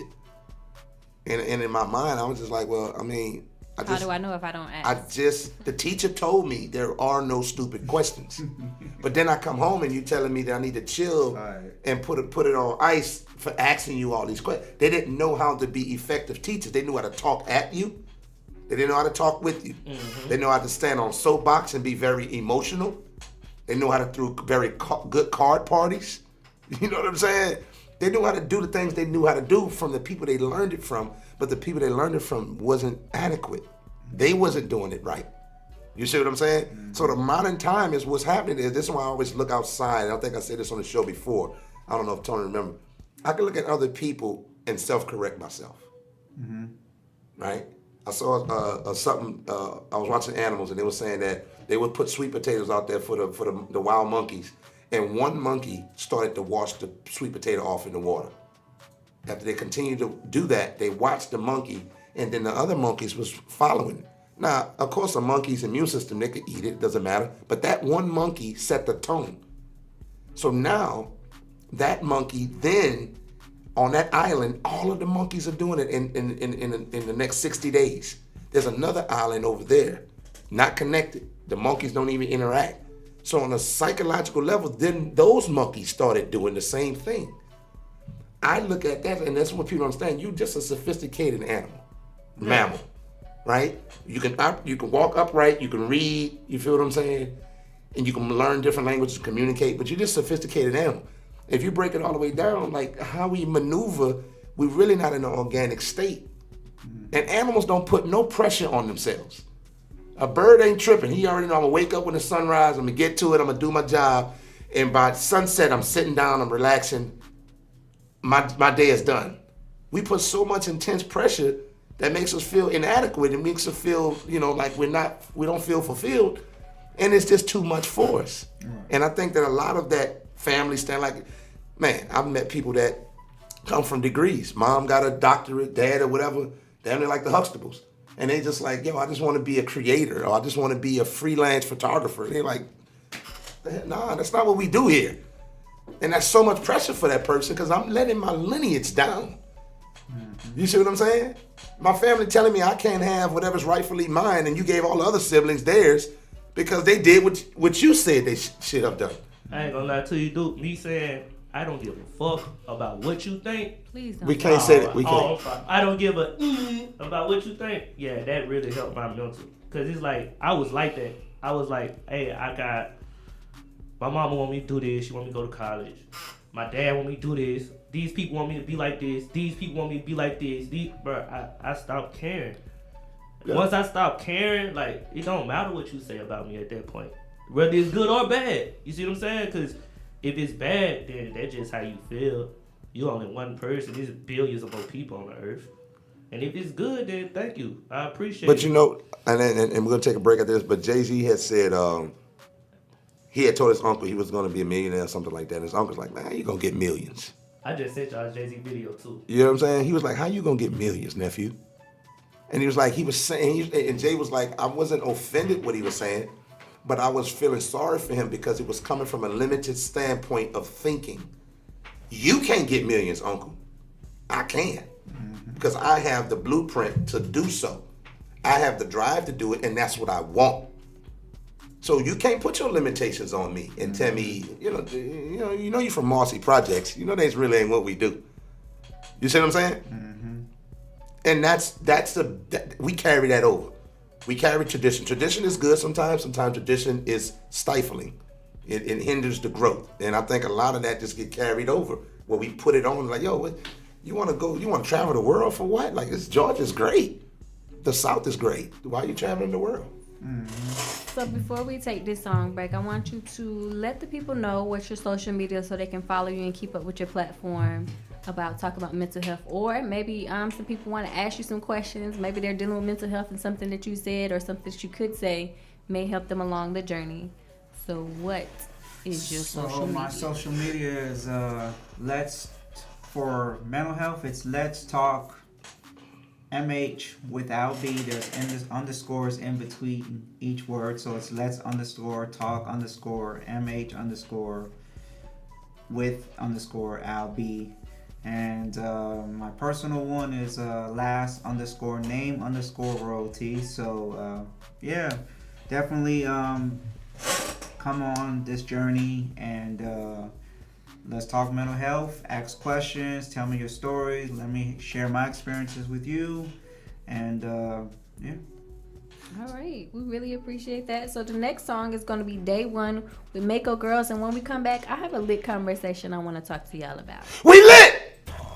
Atlanta's home for hip hop and R&B. You know what this is? The place to find new music. ATL's Next 100.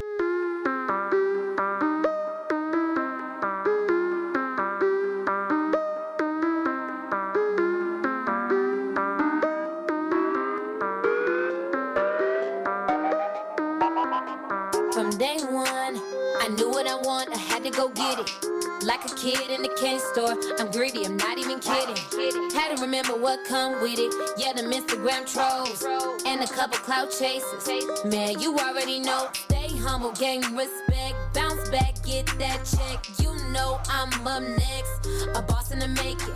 A lot of y'all chit chat, but never come with that. Y'all playing games in the game. Just know I ain't with that. Just know I ain't with that. From day one, I knew what I want, I had to go get it. Like a kid in the candy store, I'm greedy, I'm not even kidding. Had to remember what come with it. Yeah, them Instagram trolls, and a couple clout chasers. Man, you already know. Yeah, we stay in a new fashion. People hating on my passion. Fake friends steady acting, while the real ones start reacting. Keep a circle small, there we go. Friends move when I say so. Building trust like some Legos, man, everybody on the same mode. From day one, I knew what I want, I had to go get it. Like a kid in the candy store, I'm greedy, I'm not even kidding. Had to remember what come with it. Yeah, them Instagram trolls, and a couple clout chasers. Man, you already know. Now I'm flexing and you not. Watch me stun and watch me rock. And we climbing to the top. Forget lyrics, I'm out the box. Wait, remember the time you was trying to be fake? Remember the times you was throwing that shade? All in my face, bro, get out my way. I got a dream, I'm achieving today. From day one, I knew what I want, I had to go get it. Like a kid in the candy store, I'm greedy, I'm not even kidding. Had to remember what come with it. Yeah, them Instagram trolls, and a couple clout chasers. Man, you already know. At the end of the day, an artist has to fight for what they want.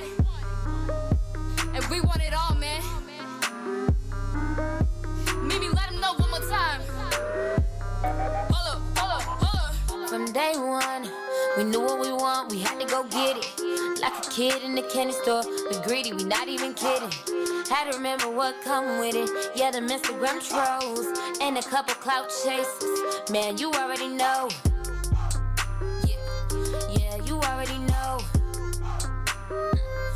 Yeah, they move when I say so. Yeah, they move when I say so. Yeah. Man, you already know. Now, where's Mr. Truck? You won't listen, I'm not listening, so back and forth, back and forth, back and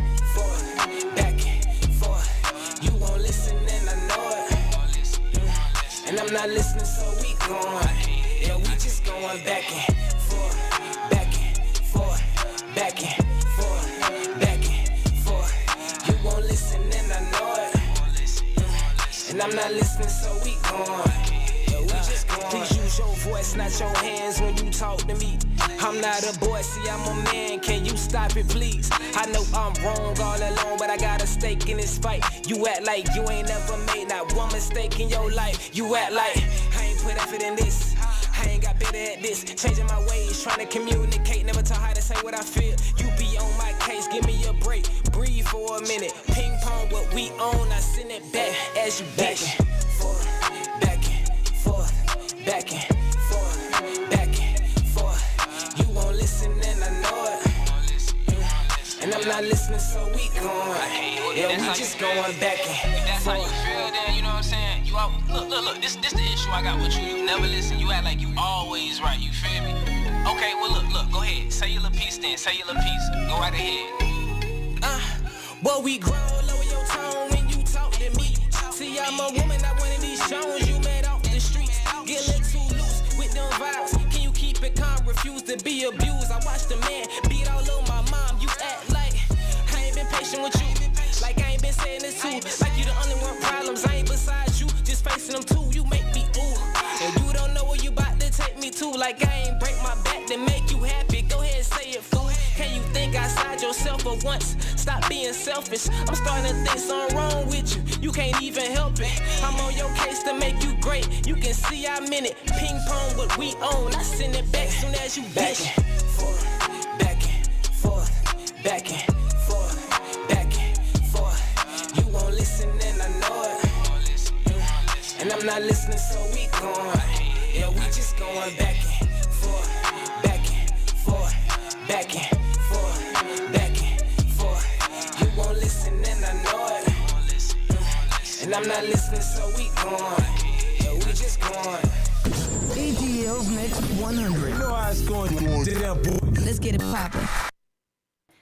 All right. It is time for the lit conversation, and me and my engineer was already having a little discussion about it, so I'm gonna go ahead and put it on the table. All right, y'all.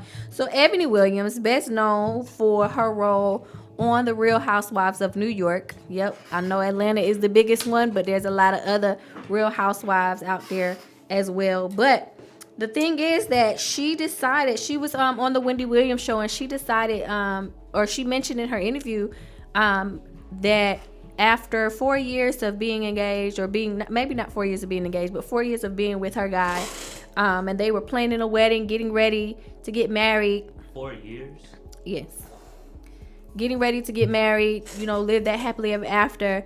We had this COVID thing, the pandemic hit, and a lot of people had to make a decision of what they was going to do with their lives and with the people they were choosing to spend their lives with. Well, during the pandemic, Miss Ebony felt that her fiance should have spent that quarantine time with her. They have been together for so many years, and she felt like they should have quarantined together. However, he decided to quarantine with his children. He has 3 children, 2 of them who are young adults. They're, in that young, I'm grown, but grown is relative depending on how old you are. If you're 18, yeah, you grown, but the older people don't think you real grown. Or, between that 18 and 21 phase, grown is real relative depending on who you're talking to. So 2 of the 3 kids are young adults, and she felt like there was a space where she should have been number 1 in his life. I mean, his kids are, ready to move forward and live their own life, and she felt they should have been together. Does she have kids? She does not. She don't understand parenting. 1 thing, 2. That's 1. 2. A relationship. You still giving out the info? No, that's it. Oh, okay. Go ahead and say what you gotta say. Go ahead. I don't think that she understands parenting. I think that I don't think she understands life.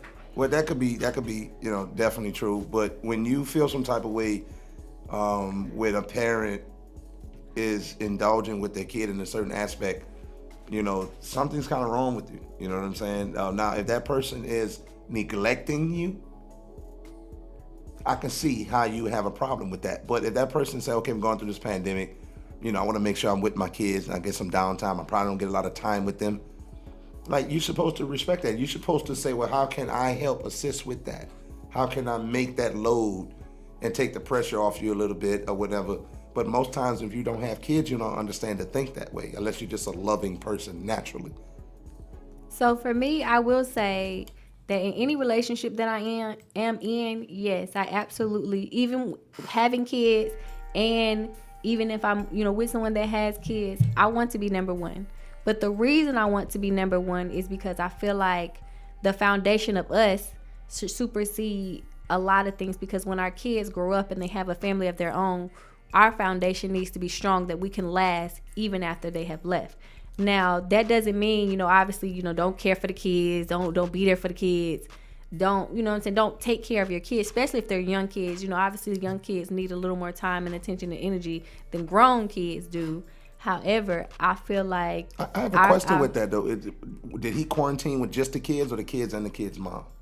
She didn't specifically say. I'm assuming it's just the kids, because I feel like if he was with the mom, she would have made a deal about that as well. And so I'm assuming it was just what was the issue why she couldn't be a part of that hookup? Well, that's also, that was a part of what I'm going to say. Like, the first part of what I'm saying is I feel like, your spouse is number 1. Right. That's the foundation. I understand, we have kids, people have kids, but your spouse or the person you're choosing to live your life with, maybe not a girlfriend, but a fiance going into wife or a husband, that's your number 1. That would have been a great test run to see how everything commingles. My kids, my fiance, you know what I'm saying? Right. I do think that, maybe, besides, unless he just was, I don't want to live with you until we're married type thing. If that was the issue, which, is unknown, unheard, because they didn't mention that in the interview, then that's one thing. But I do think that there should have been, a conversation besides, hey, why we breaking it up? Saying, hey, you know what? You love your kids. I love you, which means I now should hopefully love your kids as well. Let's try to commingle this. Let's try to blend it together. Like you said, let's work it out and see how that works together, because we're trying to blend a family. So if living together, I think that would have been a perfect time to do that. When everything kind of slowed down, you're forced to be in the house, you're forced to do family type of activities, cook, clean, be a collective. I think that would have been a perfect time. Raise them together, because now you have to. But on the be a flip discipline. side, even though, you know, he's in the public eye, he's in entertainment, so to speak, maybe he's at a place where it's like, of course his older kids may know, but the little kids, he's like, I don't want to introduce until we're married or something like that. I don't know the standard or what the whole, you know, everything that entails into that situation. Just seems kind of sketchy. It just don't seem like the story is fully told. I think it brings up two issues with society right now, right? One of those issues is the independence of women has caused them to have a greater need and a greater want to get their desires met, no matter what. And if you don't meet their desires, then they not dealing with you. What's wrong with it? There's nothing wrong with that. But at the same time, you gotta have some realistic desires. And a lot of women don't. And they cause themselves, and we just had a whole episode about mental health. They cause themselves to go down a mental health path because they put those standards so high. The second thing is, I feel like, and it's just personal feeling, but I feel like most relationships are not in peril until the woman is unhappy. Because a lot of times men deal with unhappiness in a relationship as a part of being a man. But a lot of women, once they feel unhappy, is automatically, I want to break up. Well, I'm going to say, one, I disagree with you on that part, because I think women deal with unhappiness. I think people deal with unhappiness in a relationship until something specifically, you know, is the straw on the camel's back. You know what I'm saying? I think women do differently because we are emotional creatures, but it take a minute. It's not always, oh, he done said something to me that I don't like, I'm out. Like that isn't how it works. But I'm saying that feeling is what transpires. Right. And if the man feels unhappy, he's not just going to want to break up. At the end of the day, if I'm unhappy, if you're unhappy, whoever's unhappy, if you feel like it's not a situation for you, you should. So you can't say because women are choosing to leave and men aren't. That's a personal issue. If you're unhappy, whether you're male or female. But think about why you're unhappy. You should leave. If you're unhappy because you're not getting treated like the girl that's on TV gets flowers every day. I mean, now you're moving the goalposts because you're adding different dynamics to it. If the situation is unhappiness, if we're talking about, you're saying, a person is unhappy. You didn't specifically say because of the TV or there could be a million things. But that reason matters. And that's what I'm saying. I mean, it is a reason, but I mean, who cares about the person on TV? If a person is in a relationship, male or female, you're unhappy, you don't feel like it's working for you, it's not getting you to your greater goal, or if you got goals in your life, you shouldn't, for you to say somebody should lower their standards. Oh, our standards are too high. Like, I mean, my standard can be at whatever level I want to. Now, if anybody meets it, that, you know what I'm saying, I may be at a level that nobody meets. I have to deal with that. And that's fine. But you can't tell me I have to lower it because nobody can meet it. That just means I realize I'm in a space where there's either going to be a margin for a tiny bit of people to participate in it with me, or I'm going to be in a space alone. Like when you get money, you know what I'm saying? You know that it's less. As you get higher on that ladder, it's less people that you can associate with. So as your standards get higher, there's less people that's going to meet the standard that you have. And you have to deal with that however you're going to deal with it. You don't have to lower yourself. You don't have to change it. Well, I mean, you don't have to shift it. It's also, but this is the thing. It's like the Oprah effect, right? Oprah don't have to marry Stedman because she has become her own boss, so to speak, and being able to bring in streams of income for herself. Mm-hmm. Traditionally, women find man to financially support the household. She takes care of the nurturing elements of the household. She facilitates things. But if a woman is in position to do that as a solo artist, so to speak, then I don't have to find man to give me that. So I need man to be the person that I need him to be for me in the way that I need. But this is what I'm saying, now, right? That sometimes it's not realistic, but that's you have to, like you say, has to deal with La La Land. Yeah, you have to deal with the fairy tale. All I'm saying is those standards, your soulmate might not meet those standards. If they're my soulmate, they're going to meet this. Like your soulmate is for. Yes, it is. A soulmate is somebody that's supposed to be for you. All right, but so he might not have those standards right now. But 10 years from now, he could have those standards. Which means he will meet my standards. But he doesn't meet them right now, so you can't have that relationship with him right now because he doesn't meet them. But again, soulmate, right? Soulmate. When we look at our forefathers and mothers that came before us, and we was like, damn, they doing it. That grandpa didn't have everything, and grandma didn't bring no money in. So that level of soulmate that we saw came from an organic building. We're not organically building like that, is what he's saying. Yeah. So if yo, like for instance, if my grandmother wanted the guy that already had the land and all the John Deere tractors, my grandpa had an old rusty tractor, right? Right. If she's looking at the value of man based on how many tractors she got, she wouldn't be with the guy she's been with 65 years. That's my point. Again, but that also still takes me back to the whole point So of realistic standards is what he's saying. So Right. therefore you can have a realistic approach to building with someone. I'm not saying y'all are wrong. I'm saying that whatever who dictates what's realistic to me. Like you're right. My reality may be La La Land, but I feel like everybody always wants to say, okay, you can't have it like that because that ain't right, that ain't real, that ain't. I mean, But then you provide it for yourself, and people are allowed to do and that. that's what I'm saying. Which is why I said, whatever my standard is, I have to deal with it. Right, exactly. You know what I'm saying? Exactly. I have to be okay with that. But you, as an outsider, can't say, oh, the reason you don't have this and the reason you don't want this.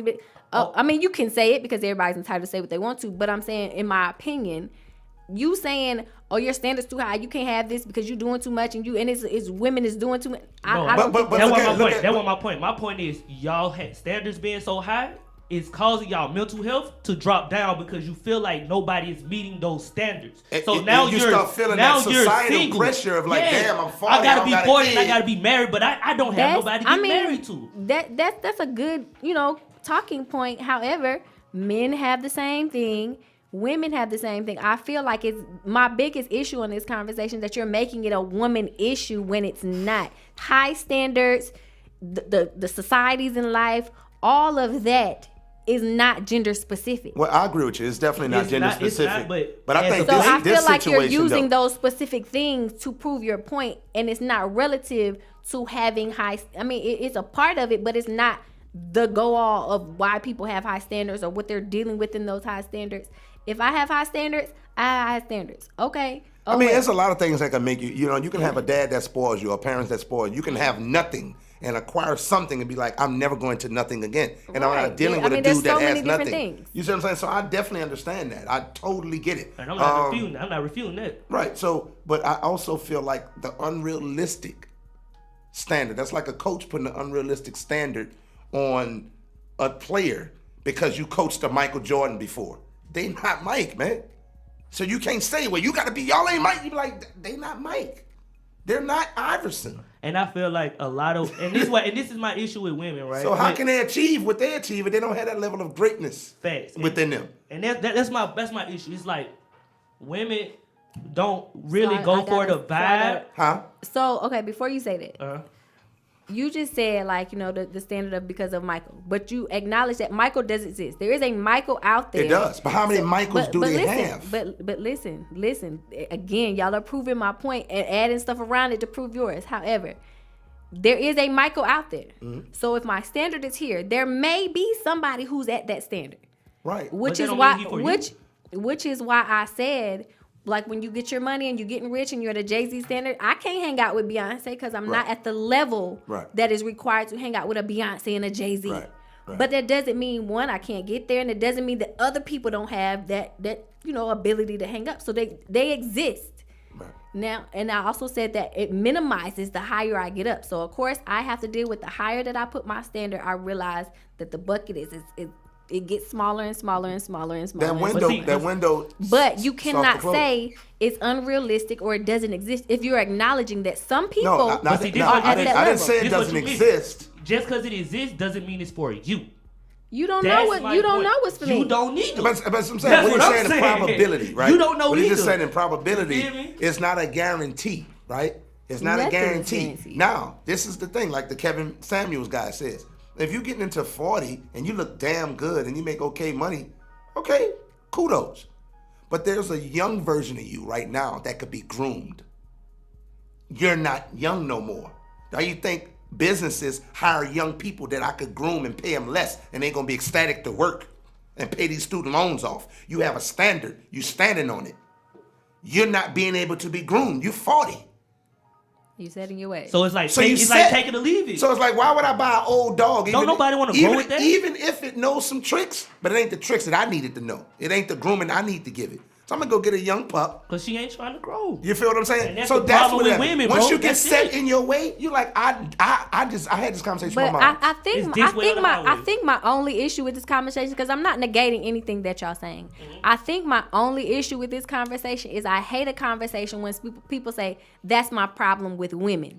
That's my problem with it. Like, I don't feel like that's a fair assessment, because I feel like women can do whatever they want to, men can do whatever they want to, and I feel like a lot of things that we talk about aren't gender specific, but because you're a male, obviously, and you're not out here dating other men, your only focus is I'm going at women because that's who I'm attracted to. That's why I think about. That's who I talk about. When the issue that you're making a point of is not specifically for women.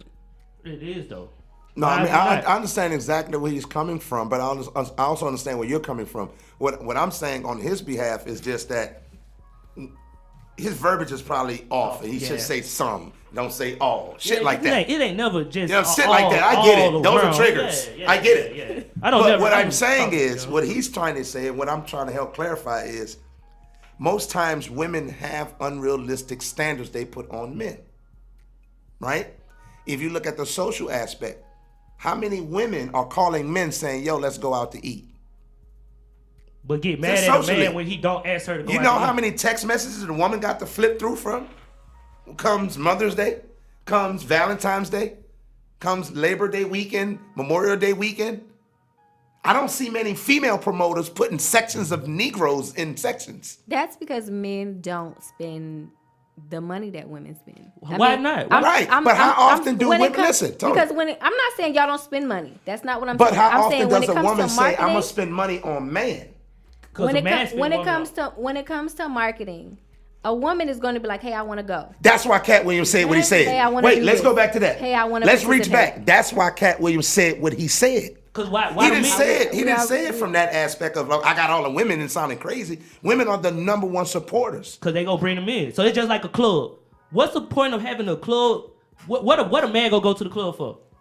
Women. To get the women. Women gonna go to the club to make other women jealous. They ain't going to the club for no guys. They go to the club to oh girl, he gonna buy me some drinks. But realistically, women don't go to the club to make other women jealous, do it? What? I've never. Why y'all get cute then? And don't get a number. Why you get cute and don't get a number? First off, I've never gone to the club to make no other women jealous. I go to the club. You said You just told us not to do that. Y'all keep saying a group effort as well. So I'm just saying, for me, I'm speaking for me. I've never gone to the club to make another woman jealous, and I don't know anybody specifically that have either told me or showed me that that's why they're going to the club. Everyone that I know that I have in my space or have seen or have been out or meeting strangers, we're going to a club to have a good time. We want to get out of the house. We taking care of the house. Some women, not all, taking care of the house. Busy day at work, and you want to go have an outlet, have a good time in a space. But then you would define what's a good time. Yeah, because a man's good time is getting numbers and being able to pull up on a woman. A woman's good time is sitting down, looking cute, being on live, and like but that's the new good time. Not really socializing. That's my point. That's the new good time, Tony. That's my point. Well, I come out the old school where you dance on the dance floor and kicking and talk. And I'm talking about the new women. And I'm not talking about y'all generation. I'm talking about the women of my generation. And guess what? Crazy. Wait, I'm gonna put a pin in it right there. The ones of your generation are setting the tone, just like music and sports.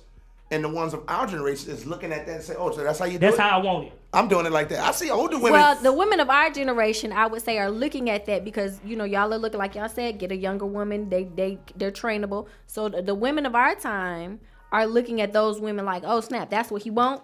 That's what he like. That's what he want." Okay, now why would you cater to that? I'm trying to get this because I want him to want me. Why would you cater to that? Why would you cater to that? To harm your mental health. But that's what I'm saying. Why would you cater to what somebody likes? Because that's not you. If and I say this all the time, right? When I tell women, women say, "Oh, this is what y'all like," and I'm like, "Okay, cool. I'll give you that. We do like that because we hit like on that." But if I go to a car show and I like the Bugatti, should my Honda that's parked outside be upset about that? You feel me? It shouldn't. Like, I just like the Bugatti. It depends. It depends. Like no. But if I want, no, whoa, no. I want to hear this. I want to finish my point. I want to finish my point. If I like the Bugatti, that's one thing. If I love it, then I may invest in it. So that means you're going to become replaced. That's what I was going to say. Because now I'm going to finagle my life around. Even if I'm in an apartment, I'm going to have that Bugatti outside.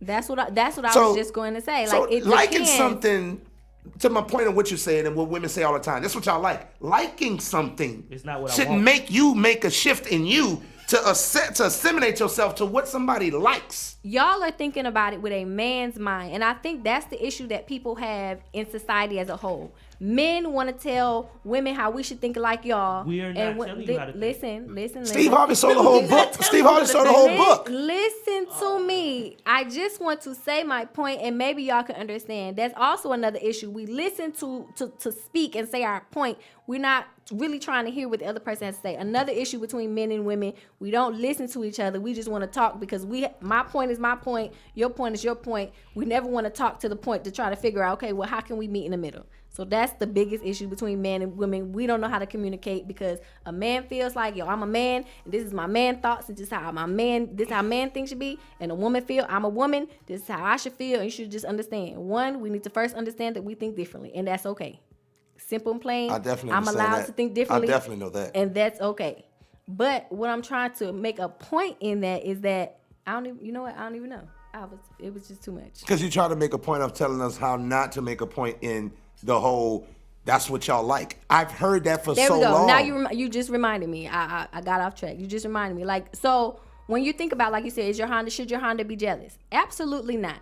But when you're constantly looking at the Bugatti and you're constantly eyes watering over the Bugatti, I want you to water over the Honda. But ain't that you want us to do something? I want you to like the Honda. And guess what?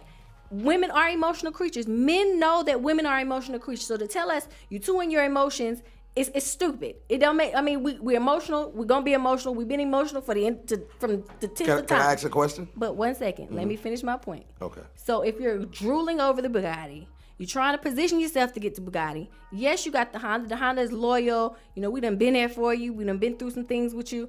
And you Bugatti. Every day you following the Bugatti thread on Instagram. So now, yes, if the Honda had feelings, and we're talking about a car with feelings, and it was a female, yes, the Honda is going to feel some type of way. So you mean tell me you're gonna feel some type of way? I just got your tires. I just got you brand new tires. Yes. I just paid. Like I just loved you off investments. I just went to work and made a certain amount of money, and I put money into you. Who does not want to be desired? But Toni, you're putting investment in the Honda simply because that's what you have right now. No, that's what I choose to have right now. Right. Nobody's forcing me to have you. But because I could not have you. But in a female's mental, yes, you have me right now, and you taking care of me, and you got the new tires and whatever. Mm-hmm. But you're looking at the Bugatti, which means you possibly preparing yourself to replace But me. ain't that controlling my desires? Wait, you just said you hate when men try to control how women feel, how women think. Ain't that controlling how a man think? It's not controlling how you think. You just said I take care of you. No, nobody's saying you can't desire it or want it, but a woman is like, okay, dang, now he's desiring that. How do I either become that or redirect him over here to get him to look at me that way? The way that that Bugatti look good. And men, when y'all like something, y'all talk about it all the time. And guess what? Your woman sitting there like, I want you to talk about me all the time. Well, I want you to stop talking. Care about me. I want you to talk about me all the time. Listen what you're saying. I want you to talk about me all the time. They're just like because we are emotional creatures and we want to feel good. But Toni, you started to point out by saying men want women to think this way.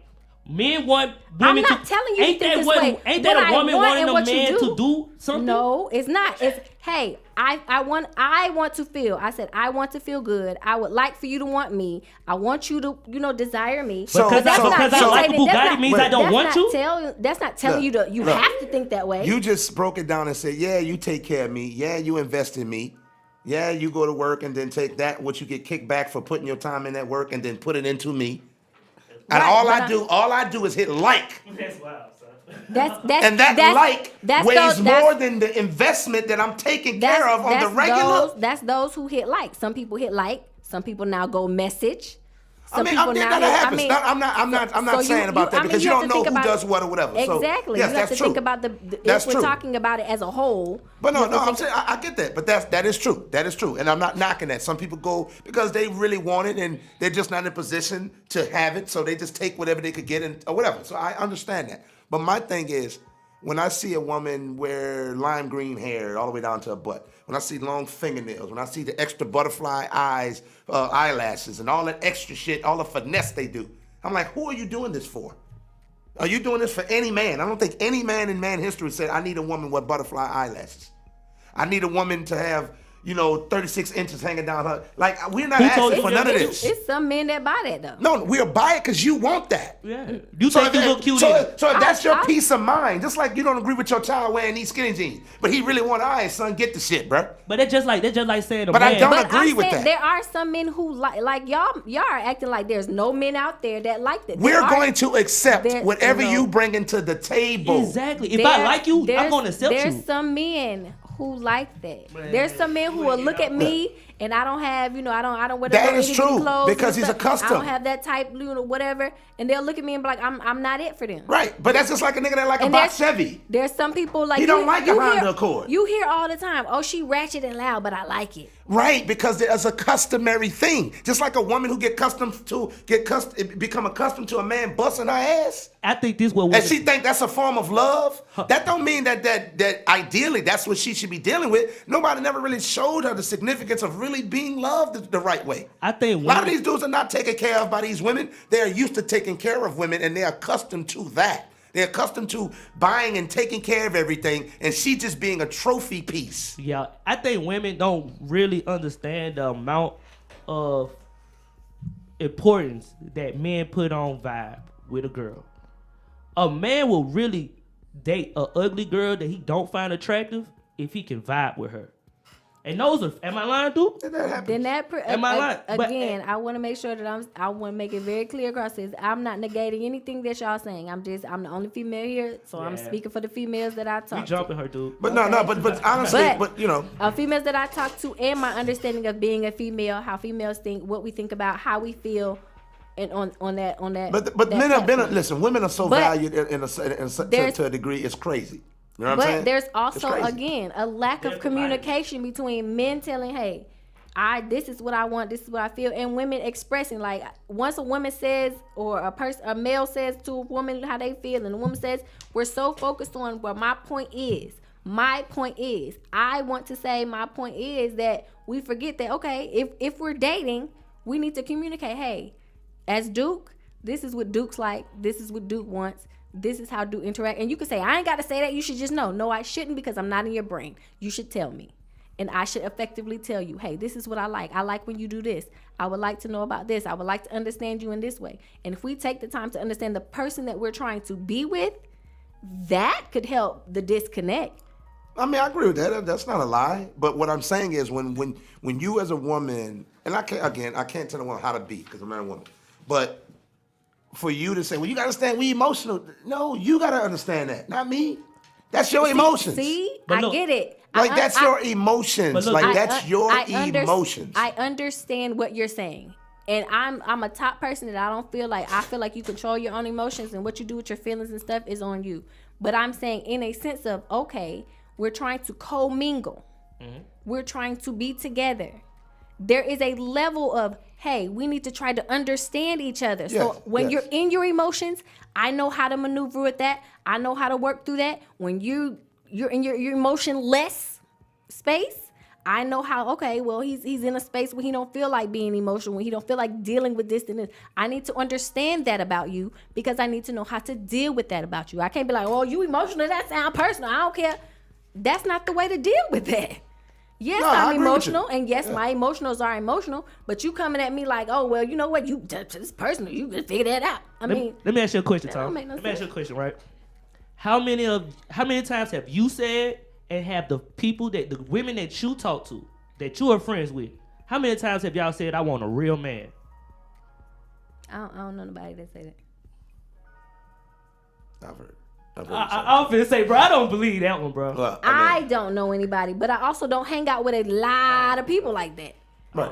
Right. But I mean, I've heard it several times. I've heard it. You know what I'm saying? And I think ultimately that, you know, I'm looking at historical things, and then I'm also looking at in a modern sense of how we socialize and how we interact with each other. And when I look at women saying, "Oh, this is what you like," just highlighting that part, or "This is what y'all like," or whatever, and I'm like, you can't rest your hat and say this is what men like, and this is why you're doing that.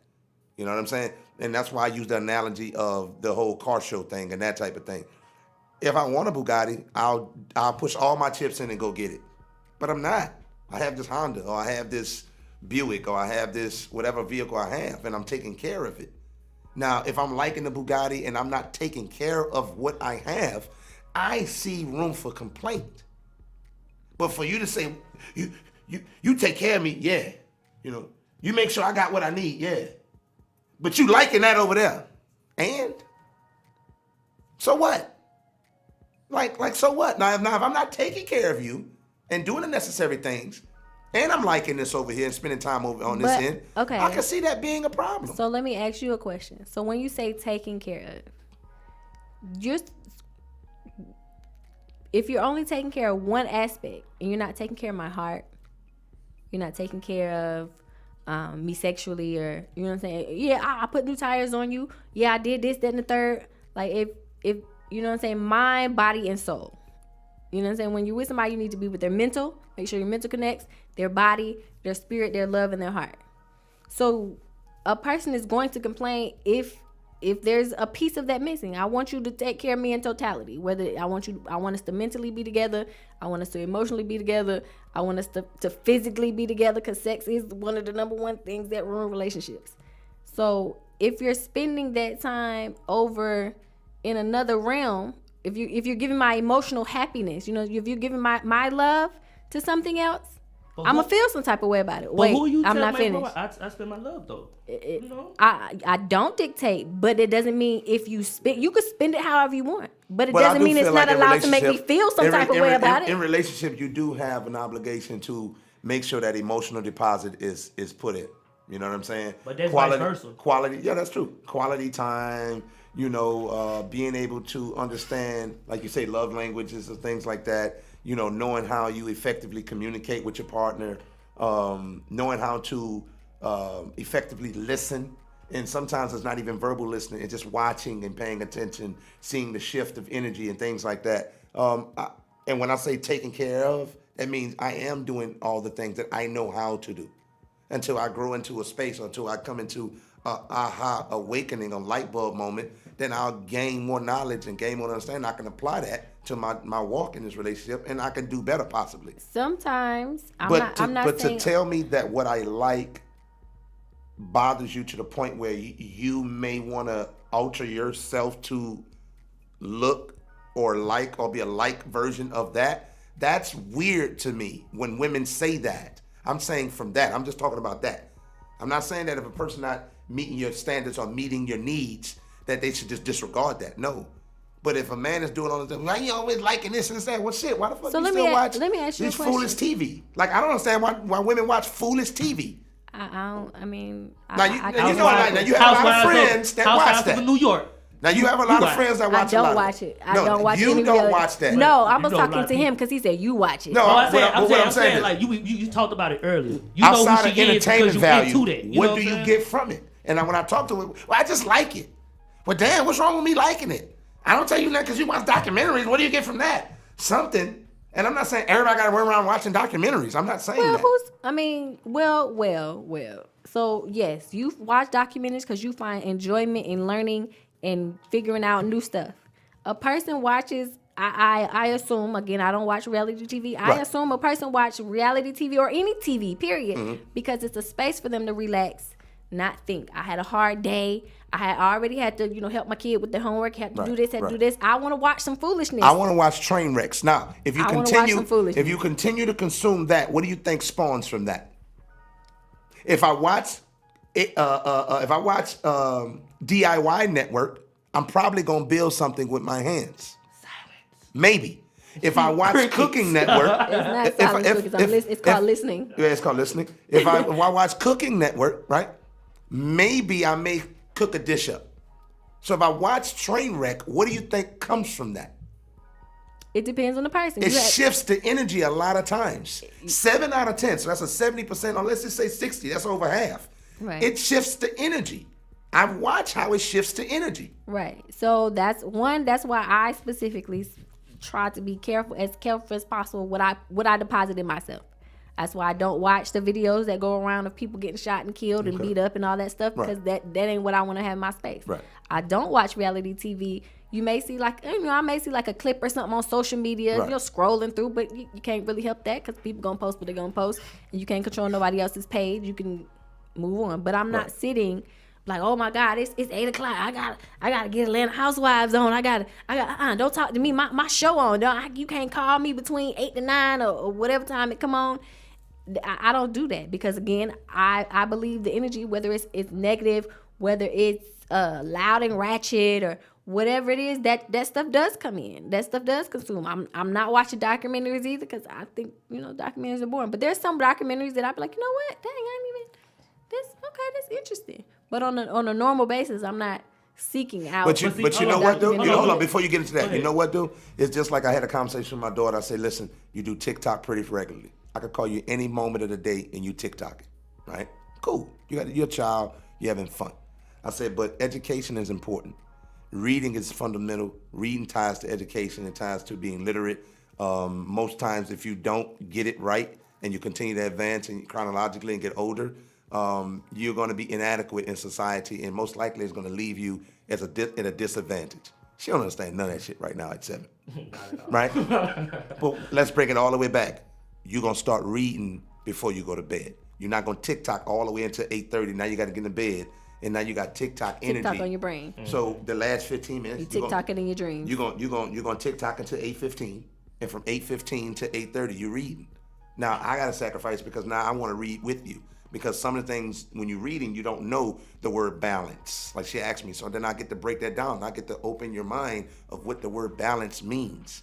Let you understand then once you start learning how to read a lot more fluently, now you can articulate a lot better. Your mind is open a lot more, right? My grandmother does crossword puzzles. She would make us do crossword puzzles. We couldn't stand the shit.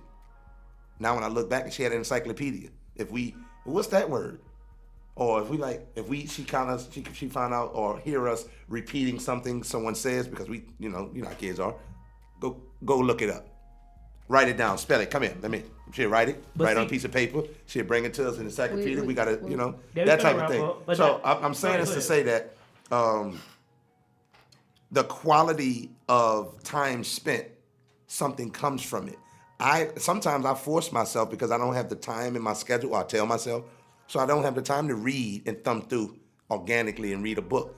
So if I watch a documentary on something that I can read, it could give me a little insight, kind of get my mind built around it. Then if I read it as a follow-up, and I could go back and forth and do it that way. It's just something I've been doing for myself. But like you said, like that documentary is interesting. Some documentaries I watch and I'm not really interested, but I know how important it is to retain the knowledge from it, to retain the clarity and open my mind. Like, damn, okay. Some documentaries, like I can't stay captioned. I can't stand watching something. I gotta listen to read the caption because it takes away from just sitting down and being lazy-minded and just enjoying it. But it also keeps your mind focused on being in tune with what's in front of you. You see what I'm saying? So if I'm going to tell my child to read, I can't be disregarding the documentary or the movie with caption. Embrace that movie. You see what I'm saying? Embrace that documentary just so you can embrace the knowledge. Just to be like, you know what? Cool. That works. Useless knowledge is cool. It don't mean nothing when you deem it useless, but you never know when you can utilize that information. You see what I'm saying? And for me, it helps because I'm a comedian, but it also helps because I communicate with clients and just have an array of different knowledge that may not mean anything until the moment you need it. That's what documentaries just do for you. It takes a book and condense it with score and sounds and stuff and makes it interesting and gives you visuals and give you a interview type of setups. They're interviewing different people based off of what the content of the documentary is, and it allows it to be more entertaining instead of just reading the book. And just like audiobooks, I listen to those. Some people's like, I can't do audiobooks. I fall asleep on them, or I just don't retain the knowledge. You see what I'm saying? I can do audiobooks. I love them. They're just so convenient. You see what I'm saying? But my whole point was knowledge is power. Being able to understand what you put in front of you in intake. If a woman is going to sit there and listen to ratchet TV because it's entertaining, that's cool. But you got to ask yourself, if you consume that amount of train wreck, that amount of trash, what do you think comes from that? So if you're a quality woman and you're not on the foolishness, but you watch that all day, something's going to come from that. And I think internally it builds a certain type of energy, like he was saying, where the man and woman can't really commingle the way they need to because you're watching foolishness, you're watching toxic television, where people throwing drinks in each other's face and their infidelity and they don't trust this one, and you know what I'm saying? Like, I think it does something. That's why I said if you watch HGTV, you may build something. If you watch Cooking Network, you may cook something. It's something going to spawn from that. My only point was, I think it's like you was taking what I was talking about with women generally, and then applying it specifically to yourself. I wasn't talking about you, Tony. You see what I'm saying? Most of the time, you don't even probably fit half of the qualities of this because you're not. You know what I'm saying? What I'm talking about is the trend that is going on in our society right now. So in the next 10 years, it's going to be a lot less marriages, in my opinion. And the reason for that is, one, due to the standards that women got on men, and two, due to the lack of men in our society, because women outnumber men 16-1. And the half of the ones are not on the same team. You see what I'm saying? I could dig it. So it's like you got all of those, plus this less selection of men. You got to understand that your soulmate might not fit all of those qualities when you meet him. But that doesn't mean he cannot grow to meet those qualities. And I feel like a lot of women in my generation don't get that concept. They feel like the dude got to be already ready-made. And that was the whole point when I said about the whole tractor thing. Like, if my grandmother valued my grandfather based upon how many tractors he had, he only had a little rusty tractor. So in her mind, he ain't nothing. He ain't gonna be nothing based off of what he has, what I can see. You don't see the value in him, so you don't see the vision. And you don't see the manifest and the growth that can happen with this individual because he don't meet my standard and he ain't my soulmate, but he really is your soulmate. But if you don't give an opportunity to happen and the growth to take place, you would never, like you said, you would never, like you was like, oh yeah, I know the small percentage, but that's small. That's a needle in a haystack. And I'm not saying you gotta lower your standards. You know what I'm saying? Just be realistic with the standards, like just with that person. Like if you meet a great guy, but you feel like you 5'9", he got to be at least 6'1". So you know what I'm saying? But you meet a 5'10" guy. We got a comment that said that's a myth. The number of men and women in the world are roughly equal, though men hold a slight. Can I finish? Y'all don't never shut up. The number of men and women on the world is roughly equal, though men hold a slight lead with 102 men for 100 women in 2020. Precisely, out of 1,000 people, 504 are men, 50.4%, and 469 are women, 49.6%. Now let's get those statistics for black men and women, because I'm not talking about all men and women. Of course, it's billions of people on the earth. You see what I'm saying? Like, you got Asians. So now we're moving the goalposts again. First it was about men and women. I can't really say. I said black men. Not in any space did you specifically specify black people. I can't say that number is wrong. I can't say that number is wrong. I can't say that number is inaccurate or accurate. I know in my 37 years when I go out. I think it's based on the consensus that when you filled out your consensus of if you male or female, black, white, purple, green. We know that's off. That's skewed because men don't fill out no consensus unless his wife or lady tell them to do it. And then half of the people. That shit come in the mail, they throw that away. Half of the men are. It ain't coming in the mail. Half of the men are in prison. I'm just saying. Just stop being an a-hole with me. I'm thinking black. I'm not talking about. I'm not being an a-hole with you. Y'all are teaming up on me. No.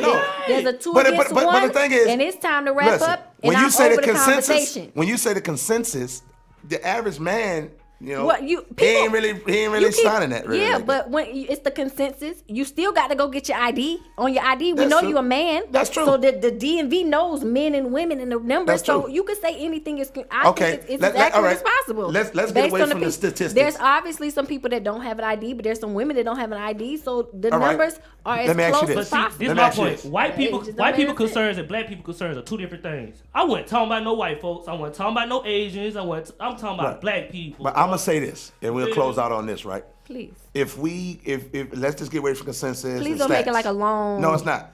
Thing. If we was to go out, let's say Jazz Fest, Sweet Armor, whatever. If you go out and you just see the amount of people, do you not particularly see a large amount of women over men out? Just outings at a club, at a lounge, at parks, or whatever. Women go out and do more things than men would do. So we can't, whatever you're trying to base it on, we can't base it on just being out. Right. Men don't go out. Y'all in the house. No, they're not in the house, just at the house. They're working. You know what I'm saying? In the house, they're working. But that's because traditionally men had to work, so women had more time to do more social things. And that thing is still the same way. Traditionally, men are still traditionally the way that they were in a sense. And women have evolved to be the modern version of, I could work and I'm a traveler and I could go out and self-care. Men don't even take care of themselves like that. They working extremely hard. All right, we're going to put a pin in it. Y'all write these notes down if y'all want to talk about it. We got a whole show next week. Put your list, make a list, write it down. Thank you so much for ALBE for coming in and talking about mental health with us. Thank all our fans for tuning in, and thank everybody for listening and talking with us as we talk about all our great debates and details. Anybody who has anything y'all want us to talk about, definitely hit us in the DMs. We'll put it on there. Y'all have a wonderful day tomorrow, and always stay living in today's time because we lit. Yeah. It's lit. It's lit. Yeah. Yeah. Hey. Yeah, it's lit. It's lit. It's lit. And like it ain't lit. L.I.T.T. L.I.T.T. And like it ain't lit. Yeah, it's lit. It's lit. It's lit. It's lit. And like it ain't lit. L.I.T.T. L.I.T.T. And like it ain't lit. Yeah, we lit. Yeah, we lit. Yeah, we lit. Yeah, we lit. Yeah, we lit. Yeah, we lit. Yeah, we lit. Yeah, we lit. Yeah, we lit. Yeah, we lit. Yeah, we lit. Yeah, we lit. Yeah, we lit. Yeah, we lit. Yeah, we lit. It's lit. Cut the radio up. Grab the phone when the live on. This the latest station in the nation. Get your mind blown. Monday from 9/11, causing hectic 9/11. You ain't heard about from word of mouth. Come here, let me tell you. Got Toni on the mic, good celebrity at ATL, and we got Duke plus my dog Omar as well. It's a lituation every time you cut the station on. It's the Lit Network here, but we taking off.